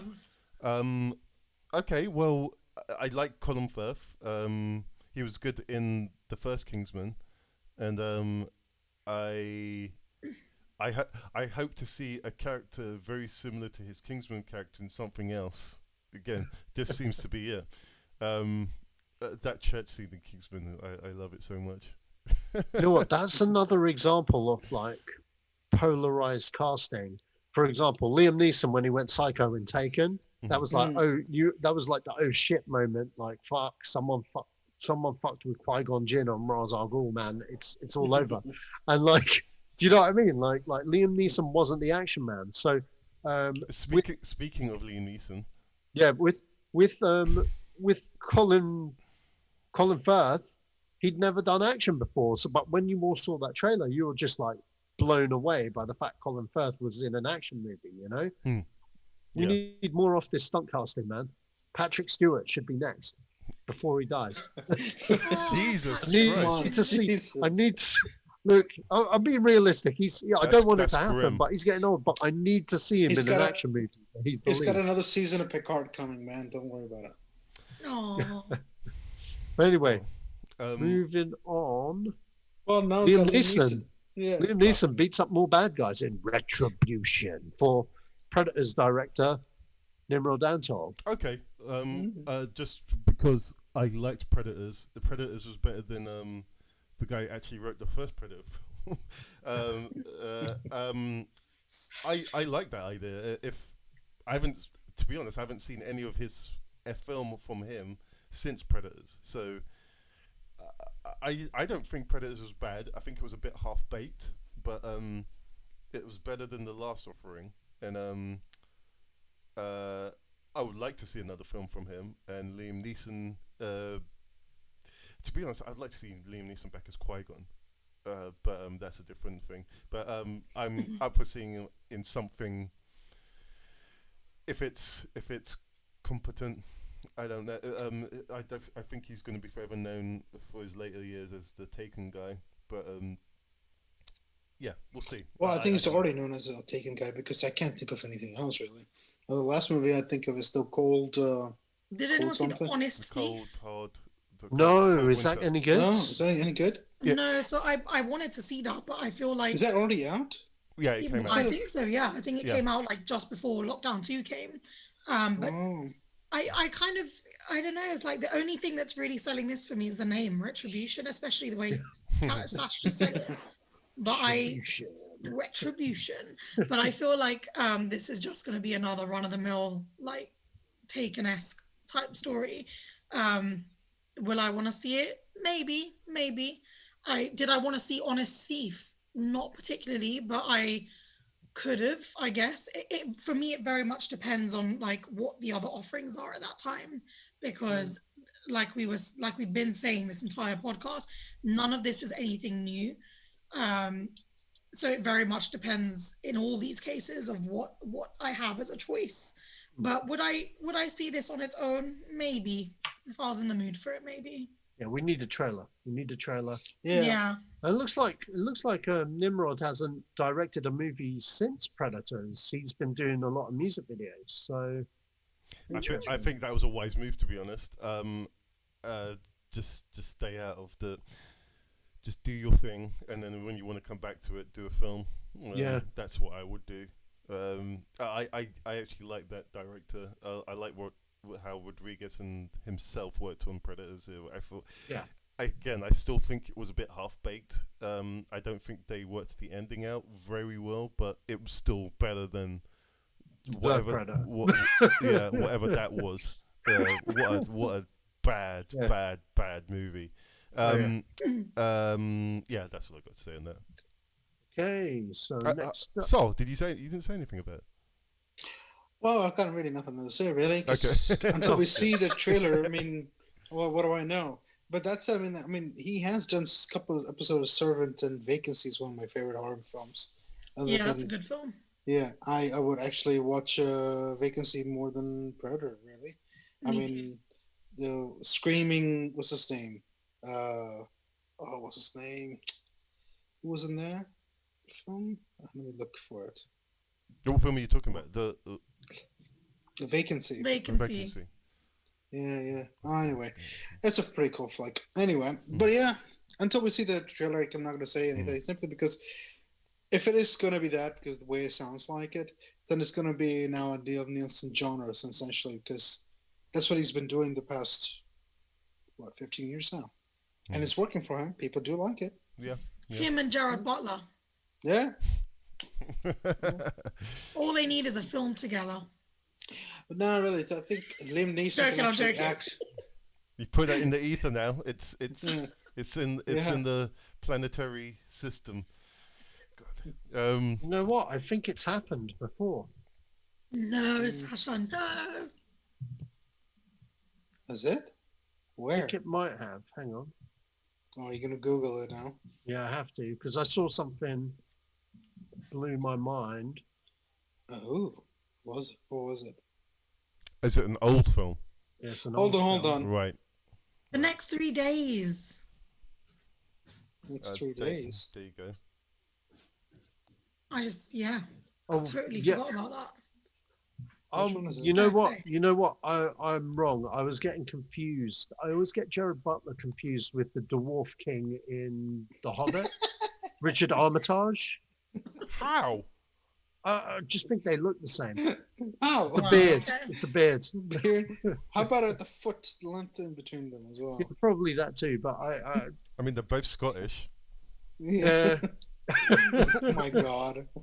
Wow, guys. But saying that, looking at Jared Butler's IMDb, I just found out he's in Tomorrow Never Dies, and he's one of the first people you see in the movie. What? Yeah. Before he was famous. Oh my God. Wow. And the reason why I got those two confused is because Richard Armitage is actually in The Phantom Menace. Oh. Yeah. Before he was famous. Okay. And that's how you confuse them. Well, yeah, because Liam Neeson's in The Phantom Menace, and I was just like, yeah, Jared Butler's in there. And then I looked, I was like, no, he isn't. No, he isn't. All right. Wow. What's next? Yeah, what is next? What is next? Bloodshot 2 has been greenlit. Oh, what's next? What? Like, isn't this film from 2020 already? Like, I'm pretty confused. Yes, no, it's from last year, isn't it? No, it's this year. It's this No year. way. Yeah. Wait, So, what's hold going on on. with the studios? Why Which are they Bloodshot? like Which greenlighting Bloodshot? sequels? Which Bloodshot? The one with the Vin The Diesel? one with or the Vin Diesel. The one Vin with Diesel, Vin Diesel. yeah. Now, this was a movie I was on the fence for going in. On the fence? It looks awful. Yeah. Hear me out, man. Let me speak. Okay, jeez.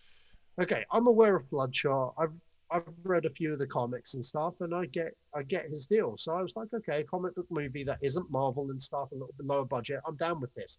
And then I saw the trailer. I was like, ooh, that looks a little ropey, but it's got Vin Diesel.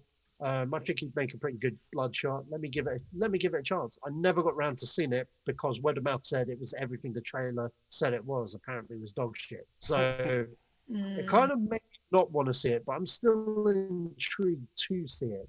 But I didn't think it made enough money to make a sequel. But it turns out, even though it didn't get budget back off its fair run, it was one of those films that went straight to streaming and video on demand, and that's where it made the big chunk change because it was a brand new movie.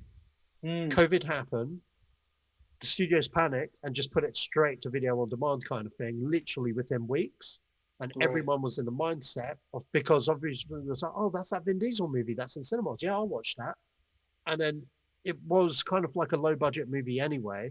It made the big chunk, most of its budget back with its cinema release, and then it made the rest of it and some on streaming.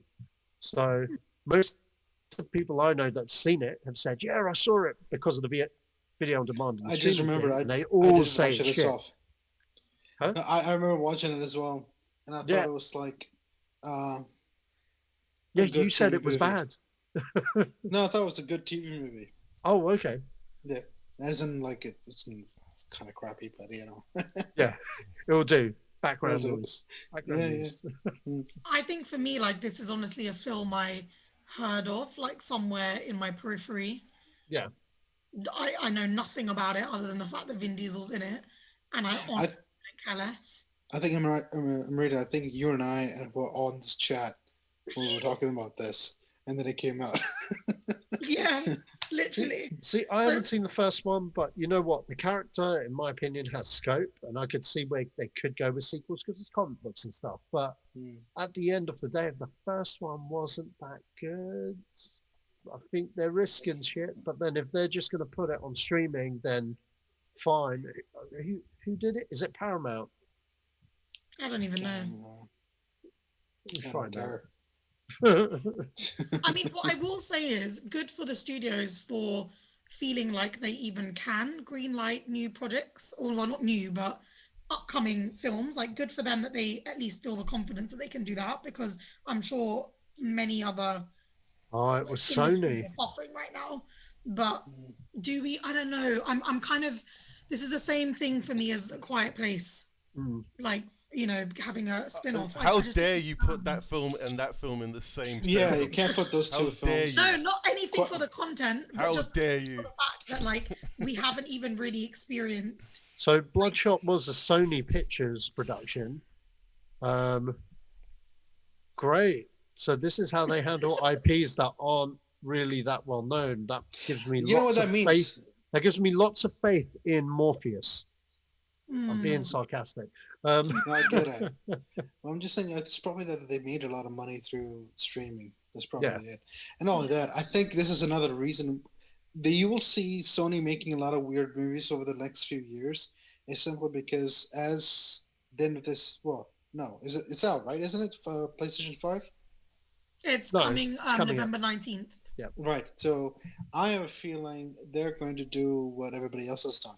They're going to turn it into a full-on platform, not just for gaming, for TVs and everything to shove down. Because they did try it originally. Remember they had that mutant show on their Sony network and barely anybody watched it? I watched it because I know what you're talking about, yeah. There was a game in between and that didn't work. No, it didn't work. Oh, Powers. It was called Powers. Powers. Yeah. So I watched it because I have Sony. It's, as long as you're a member of the network, it was fine. And then they stopped doing any of that. But maybe, just maybe, if they can get things moving again. Other than that, I mean, I actually think that if they stick with Netflix and maybe one or two other streaming services, they'll make more money. Because it seems like everybody thinks that if they come up with their own streaming services, they will make money. People can't afford buying 10, subscriptions for streaming services. They'll stick to 2. Probably. I guarantee you the prices will go up for everything. Obviously. The budget will demand it, and so therefore you're either going to see ads on streaming sites, or the budget or the price will go up. That's the only way they can sustain any of this. But at the end of the day, even if the money doesn't go up, people can't afford 4 subscriptions. I mean, especially if you have cable as well. Either you have cable or you don't have any, subscription services. It's hard to. I mean, I don't have Sky, simply because I just realized I've watched everything on this. Having that is just an extra, pain in the ass. It's just too much. Until they realize that, I think there's a lot of companies going to be in for a world of hurt. I still think this bubble's going to burst at some point. I think it's going to burst pretty quickly. Yeah, and I think it's just going to be Netflix and I don't know who other, maybe Amazon, because Jeff Bezos got all the money in the world. It's only that. Amazon's definitely going to be there simply because of money. 5 things. No, 5 things. One, Amazon's AWS services, which are their actual servers. They base everything off that business, and that business. Speaking of how Netflix uses it. Yeah, everybody uses it, and they are doing better and better. They're in competition with Microsoft right now. Yeah, and there are a bunch of other companies as well. But as long as they're doing well, everything else will do well as well, because they have now 2 core businesses: service and selling shit on their website. Well, yeah, Amazon. Yeah. Netflix, because they people know Netflix. It's become part of culture of colonialism. You say Netflix and chill and crap like that. It's on every button on your TV remote. I mean, I have it here. Yeah, it's right there. So there you go. So YouTube and Netflix. So it's not gonna go. Whereas Disney has a massive catalog, they can maybe get away with it, but they probably end up. People probably will either have that or buy the channel section on their cable channel, So there's going to be either and that. They're not going to have both. Whereas everybody else, well, Hulu hasn't been able to expand, so I'm not sure if anybody else can actually. Well, one has already disappeared, which is not Peacock. One went out of business a few weeks ago. I can't remember which. Okay, Peacock is the NBC. Quibi, that's it. Quibi. Oh, right. I never even heard of that one. Yeah, you never will again. You never will again. It came out this year and it died a very quick death. That sucks. I wonder how is the ITV BBC one's going. Oh, I mean that's. I don't know BritBox. I know BritBox. Yeah. So BritBox is basically 90% ITV and 10% BBC. Wow, what a load of trash. Yeah. But I think they're meant to increase it by giving 10% to maybe Channel 5 and then maybe adding Channel 4 in it as well. So there will be essentially the trash British on trash on trash. Yeah. Wow. Okay. But that said, I mean, if you really think about it, a lot of their TV shows are doing very well on Amazon and Netflix. Yeah. I mean, I don't know where things are going to end up, but I refuse to play this ball game. As soon as I saw, when I was still working at Creative Partnership, I saw, okay, so Amazon just bought Love Film and Netflix has just come into the UK. I see where this is going. So I shouldn't say this in there, but I've had access to Amazon for a long while now, and the moment that goes, it's I don't know where I'll go after that, but it's I think it's a losing game. No, I can tell you what's happening right now. What happens is this: everything and anything that we watch, either on Netflix or Amazon, that is not made by them, right? That is not made by Netflix or not made by Amazon. First comes on either Amazon, and as soon as that it comes off, actually these days what's happening is, before it comes off, about a week before, it starts coming on the other one. Right. So if you have both, you see, wait a minute, I just saw this film, and then it's like, no, I just saw that on Amazon. Now it's left Amazon and it's come up here. And it's happening all the time. And I noticed this on BBC iPlayer as well. It'll disappear for, like, let's say 3 months. it will go straight to Netflix. True. And then 3 months later, I think it goes on BritBox. And then 3 months later, it's back on iPlayer. So we're being nickel and dimed. That's what you're saying. Oh no, they're making more money by putting on these services, but they're putting on BritBox simply because it allows people to sign up and having access to it. But I think what they're doing is that it's going to be on BritBox most of the time, all the time, where it comes and goes from so it's Amazon like and Dave. Netflix. essentially, but everything is everything. But see, Dave is also owned by BBC as well. No. It's That's a what I mean. rerun channel. Yeah, it's a rerun channel. But see, that's accessible everywhere else in the world. Well, you can't argue with that. So, I mean, I'm out now. What do you mean? Look at it. I mean, Utopia. Have you seen the Utopia, the TV show? I've seen the British one. I don't like the American remake. They've watered that down so much, it's not even recognizable. Well, that's the thing. I just watched the American one, and every time I look Utopia up, the higher ratings are the British one, which are also on Amazon. So now I'm thinking, should I watch one and the other, or should I watch both of them together? If you're going to watch any Utopia, the British one is superior to what I watched a few weeks ago. Superior. So, there's also something. There's so many shows that I've noticed that you see the American one and you realize the British one was there. The simplest the case is, if a show lasts, let's say, 20 episodes between 2 seasons, it's probably a British show that has been remade, or a European show that's been remade, because you can't have endless episodes here and you can't have endless years here. We don't have enough money. No. Anyway. Let's move on. Sach, what's going on? What's next? Yeah. Ooh, so up next. Yeah, I didn't understand your wording on this one. I understand the character, but what? Yeah, so what is her name? Shit, fuck. Felicity Jones. Felicity Jones. Felicity Jones. Yeah. Felicity Jones. She's got a movie with George Clooney at the moment. She, during the press tour, obviously someone has to ask her about Star Wars, and which I didn't get, because obviously her character died. Yeah. Spoilers. Amrita, sorry. It's owned by Disney now. No one dies. Yeah. So she was signed for a free picture deal, obviously originally, before when they did the movie she's in. I'm not going to say which movie, otherwise. Yeah. Why not? Obviously, for Amrita, man, she hasn't seen any of them. So like any of the new ones, let's just say that. Yeah. So she was signed for a free picture deal, and Jesus Christ.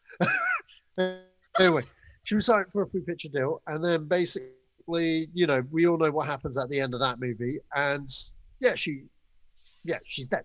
So she's saying, there have been talks. There have been talks about trying to bring back a character in some way. And obviously that's a bit of a weird one considering the nature of her character and stuff, I felt. To you guys that have seen those films, could they go prequel route? Do we want a Jyn Erso standalone movie? The film's a bloody prequel what are your anyway. thoughts on the character? The film's a bloody prequel anyway. Or do you think that her journey was already played out in Rogue One? Because that's how I feel on the matter. I felt they had a cool character. She had her story, and then that happened, and then it was like, okay, that's the story of Jyn Erso. Thoughts, guys? Well, the way she dies, well, yeah, I mean, it's heard that 4 times already, so it doesn't matter. I mean, I know she dies now. It's fine. So anyway, the thing is, it shows that she was turning from one sort of character to another one. Like, she wasn't a freedom fighter or anything, but she becomes one because someone lays it out for her, right? That's how it goes. Yeah. Well, that's a turning point of the movie. So yeah. So as far as I can see, they could probably take the route of having a 10 episode TV show, and that's it. Yeah, that's prequel. Because film wise, what the hell are they going to do really? I mean, all the full on action stuff. I mean, according to the film, this is when it's happening, right? She's not part of this. She hasn't done this sort of a thing. So we can, I mean, if anything that comes around along her journey, her life, I guess a TV show might do it. But other than that, really, do we need one? I don't think so. Yeah, I was thinking the same thing. I was thinking, but unless they make a film, like a random film set in that time period, and she just pops up, you know, so people be like, oh, that's Jen Erso, and maybe she has a role in it. But I can't think. I just think her character's journey was well played out in that film, because that film's basically about her character anyway. You know, she was the lead, so they gave her a beginning, middle, and an end. And I can't really see how they could milk this one, man. I really can't. And out of all the characters in Star Wars, come on, man, they've got a billion characters in that universe, man. I'd rather see a fucking movie about the Sand People now. I want a Sand People standalone film, just a group of them. Well, do you think they're going to turn Star Wars into Star Trek in the sense of let's make a TV show about everybody and everything? It was going They're going that way. It's literally going that way, I man. can see that, and I've not watched the new films. Yes. And I can see it's happening. I mean, the success of Mandalorian, you know, we know that Obi-Wan show's coming anyway, because that's one fans wanted from day one, kind of thing, having Ewan McGregor come back. You know, that's definitely the next one out the park. Then they've got, you know, there's rumors about the Boba Fett one, more or less. It seems like it's a done deal. Fuck, hang on, that was the next thing, wasn't it? Boba Fett. So yeah, but let's merge them. Let's merge it all into one, because all Star Wars anyway. Yeah. So yeah, there's talk about Boba Fett, because obviously with the Mandalorian links there, they were like, yeah, let's do it. On the subject of Boba Fett, I mean, I personally think there was a time and a place where I wanted that as a movie. I've said it on this podcast before, like when we first heard out they were doing spin-off films and stuff. I was like, Boba Fett. Every Star Wars fan wants Boba Fett. But then they did The Mandalorian. And The Mandalorian is everything I wanted from a Boba Fett, you know, film or TV show. And on top of that, with Mandalorian, because it's a brand new character that no one knows about and stuff, it's just the same race of people. They were, you know, they kind of opened up the world a lot more with that show. And upon that, they took it to a place where you wouldn't personally see Boba Fett go by introducing the child, you know? Yeah, but I see what I would do is that I would bring Boba Fett at the end of the series, like when they're actually ending it, when it's like, oh, here's Boba Fett as well, and may have a season with him in it, but not necessarily him as a core. I mean, that's what they can do, because the thing is, if you have a Boba Fett series, essentially you're just making the same series again, trying to do something else. Yeah, that's exactly what I'm saying. It's like it's more or less the same character. I just feel redundant. I just feel like the character they've created brings a lot more weight. You know what I mean, and a lot more scope. Whereas Boba Fett, we know, you know, with the prequels, they gave us the backstory to the character, and the minute they did that, they made that character less mysterious. You know what I mean? Because in the original 3, he's just some extra, really, but he was always the cool-looking extra that kids liked or fans liked, and he had that mysteriousness about him. The minute Episode 2 came out, Attack of the Clones came out, the rabbit was out of the hat kind of thing with that film, and it was like the mystique was gone, but at the same time they laid down like the lore, if you know what I mean, and it was like, okay, well, cool. You basically said it's been done now, so there's no point. So I think it's kind of redundant. I mean, there was a story I felt, you know, there was a film idea I had which I felt quite passionate about, and a part of me still does, but at the same time it's like, it's just a one and done story. It would work as a film, as a TV show. It just, you know, and even if you did the film, people are just going to think Mandalorian. Do you know what I mean? I think it's a redundant thing. I think if I wanted to see Boba Fett, I would have preferred to have seen him in the sequels, because he was a character from the movies, and it would have made sense to put him in the sequels. But obviously, you know, the movie gods were like, nah, he's not coming back. So it's like, I don't know, man. I'm like, we'll see. If he does get his own show, I hope it's good. I hope they can make it its own show and make it different to The Mandalorian. But at the same time, I feel that The Mandalorian more or less says everything that I wanted from a Boba Fett It will overshadow, man. Yeah, I think I don't know. I don't know if it's the same thing that I wanted, if that makes sense. So yeah. But what do you think about making the Solo 2 you're talking about here? Solo 2. Oh yeah, shit, that's there as well. Yeah, Solo 2. Okay, so with Solo 2, Ron Howard's basically, he was in an interview, he said, yeah, there has been like real talks about, so possibly having those characters show up in other media, being like Star Wars media and stuff, as well as there's rumblings about maybe there might be a sequel, but it's nothing solid basically. But the reason why there's talks is because at one point during the pandemic, it was the most watched movie on the whole of Disney Plus, because obviously it was a film that, because fans like myself didn't like The Last Jedi, even though I watched Solo in the theater, a lot of fans didn't, because people were so pissed about the way they handled the characters in 8. And, the other reason, there are multiple reasons why you don't do a Solo. Harrison Ford is Han Solo. There's all of that. We just had him in Force Awakens, so it was like it's just a bit of a, you know what I mean? It's that you just gave us the real guy, and now you're giving us some next man. And then, comes up of a bad movie, and then it comes out 2 weeks after Infinity War, which meant it was dead. People going spending their hard money, they're going to see Avengers rather than a Solo movie that they don't really want to see.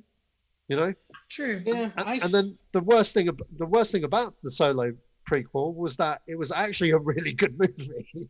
It was a really good film. It was actually a really than any of the actual Skywalker films. I think I've mentioned this again, that I actually enjoyed the standalone movies a lot better than the totally than the sequels. 7, 8, and 9. I think, is it right? Yeah, that's right. But with Solo, it was a pleasant surprise. Alden Ehrenreich really fit the role as a younger Han Solo, and he had those Harrison Ford mannerisms and stuff. And the guy that stole the show for me was what's his face, Donald Glover. Donald Glover smacked it out of the park, man. Yeah. And I just think you left that film wanting a second one. Whether they do it, I don't know. That's up in air. But it seems they're listening, so hopefully we will. But we'll see, man. We'll see. I don't know. Thoughts, Joe? Which question? Because there's three in one. Any of the questions? Pick one. Solo 2. I haven't seen Solo 1 yet, so I have no comment on that really. But I trust Ron Howard as a director. Boba Fett, don't really care about. It's done. It's done. And there wasn't there 3? Jyn Erso. Do you want to see a Jyn Erso movie? Meh. Yeah. I don't think you can do anything more of her character. It was done. Unless she's reinserted into the prequel films, I see no other way that they. I don't know. I don't know. Sure, why not? Oh, Joe, love it. So giving. Make a trilogy of films with just her character, just her. I don't know, it's all Disney. I feel sorry for her though. She had a 3-picture deal contract, and then halfway through production, they're like, "We're killing you off." Okay, there must have been like an alarm bells, like this is set just before A New Hope. Did she really think she was going to survive? Anyways, look, I'll look forward to the Solo one more because I like Ron Howard, if it is him that will direct the second film, I'm all for it because it will be his film this time as opposed to picking up someone else's. Yeah, that's right. But that's all I've got to add to that, really, to be honest. Okay, so moving on. Right. Last one on the agenda, right? Yeah. Michael Bay is in talks for the Hollywood remake of the 2000 2005 psychological thriller Ambulance about a pair of brothers that take people hostage in an ambulance. Okay, all right. Look, I'll start on this one. Pain and Gain was a great film. If no one has seen Pain and Gain, you need to watch that film. It's not your typical Michael Bay film. It has Bayisms in it, but it is so not that film. It's so not. One, it's based on a true story. Two, it's grounded, really grounded. And so I feel that if he's interested in this, I think this may be one of those films that, oh, okay, Michael Bay did this film and it's good. It's not saying that Michael Bay. What's that other Michael Bay film he did in between Transformers films? Came out. It has John Krasinski in it. No idea. No, there was a film. Oh, one that was set in Iraq. Yes. Oh gosh. Really good film. I never saw that film. I can't even remember what it's called. You haven't seen 13 it? hours? No, I haven't seen it yet. No. 13 hours. Yeah, 13 hours. Yeah. 13 hours. Really good film. Really good film.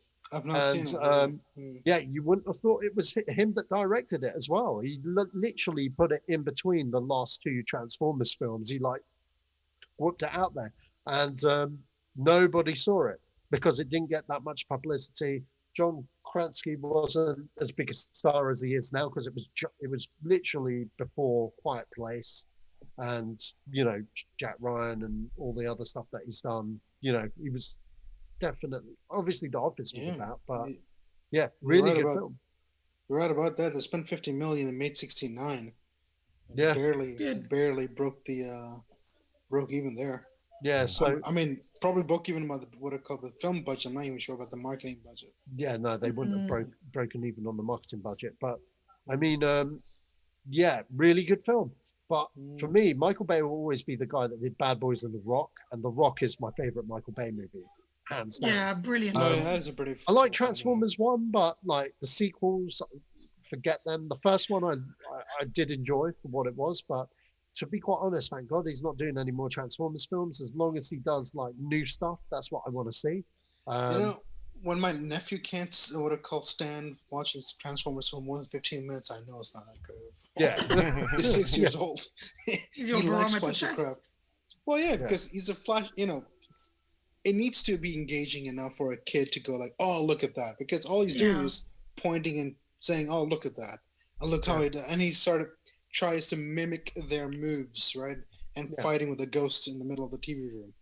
But then after 5 minutes, he's like, all right, switch this off. I want to watch Sonic. You're like, okay.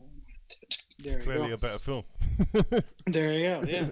And either that or he likes his own little bunch of cartoons that he watches. But what I'm trying to say is I've noticed something now that if you put a 6-year-old and if you can't keep 6-year-olds' attention on a film, it's hard for yourself to do it as well, simply because they have nothing else other than those action scenes. Yeah, true. Yeah, for us, we need a little bit of dialogue in a movie.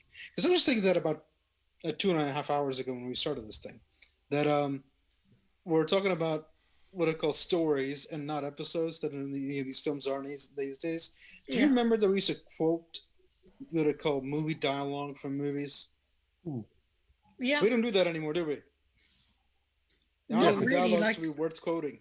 Yeah, not properly. No one really does that anymore. But I think this is the thing for me with Ambulance, is that I didn't see the first one, the 2005 original. It's a Danish film, so it's probably never would watch it anyway. I don't even know if I care to watch it even now, judging by what I was reading up on this prior to this podcast, is that, that goes by these 4 rules, that it needs to take place in the same location, needs to be real time, needs to be no more than whatever characters, and needs to not have whatever the 4th rule was. But I mean, this is such a basic story. If it's going to be interesting, then cool. But I just don't know. They even the fact that this film was down as a psychological thriller, I'm like, how though, really?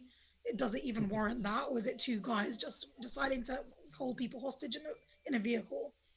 I don't know. I think your deciding factor on this, Emery, is if you watch Pain and Gain, that will give you probably an insight into what he'll probably do in this film, because that's such an untraditional Michael Bay film, and it's Dwayne Johnson shines in a very different way in that film that I never seen. Oh yeah, totally. And it's fascinating film, really fascinating. I think that's the thing. Like, it doesn't even matter to me so much that it's a Michael Bay film, because it's the premise. Like, he's not a great director, clearly not. But I have no dislike for him either, particularly. He's a technical director. Yeah. I know. He's a technical. He knows what looks good. Exactly, and I kind of, he's not my type of director, but I don't have anything against him per se. But I just don't really think I care about the premise of the film itself. But yeah, Pain and Gain, thanks for that, Joe, because it's definitely one I actually have. Just popped up on Netflix, I think, last week. So if you have that, you can watch it. Amazing. I will check it out. I was thinking about the thing is that he would have to come up with a brand new story and a brand new interactions, because the original film, it's Danish, but even in Denmark, it didn't really do that well. And it's not only that. I think it was rated pretty just below average. So my guess is he must have liked the premise.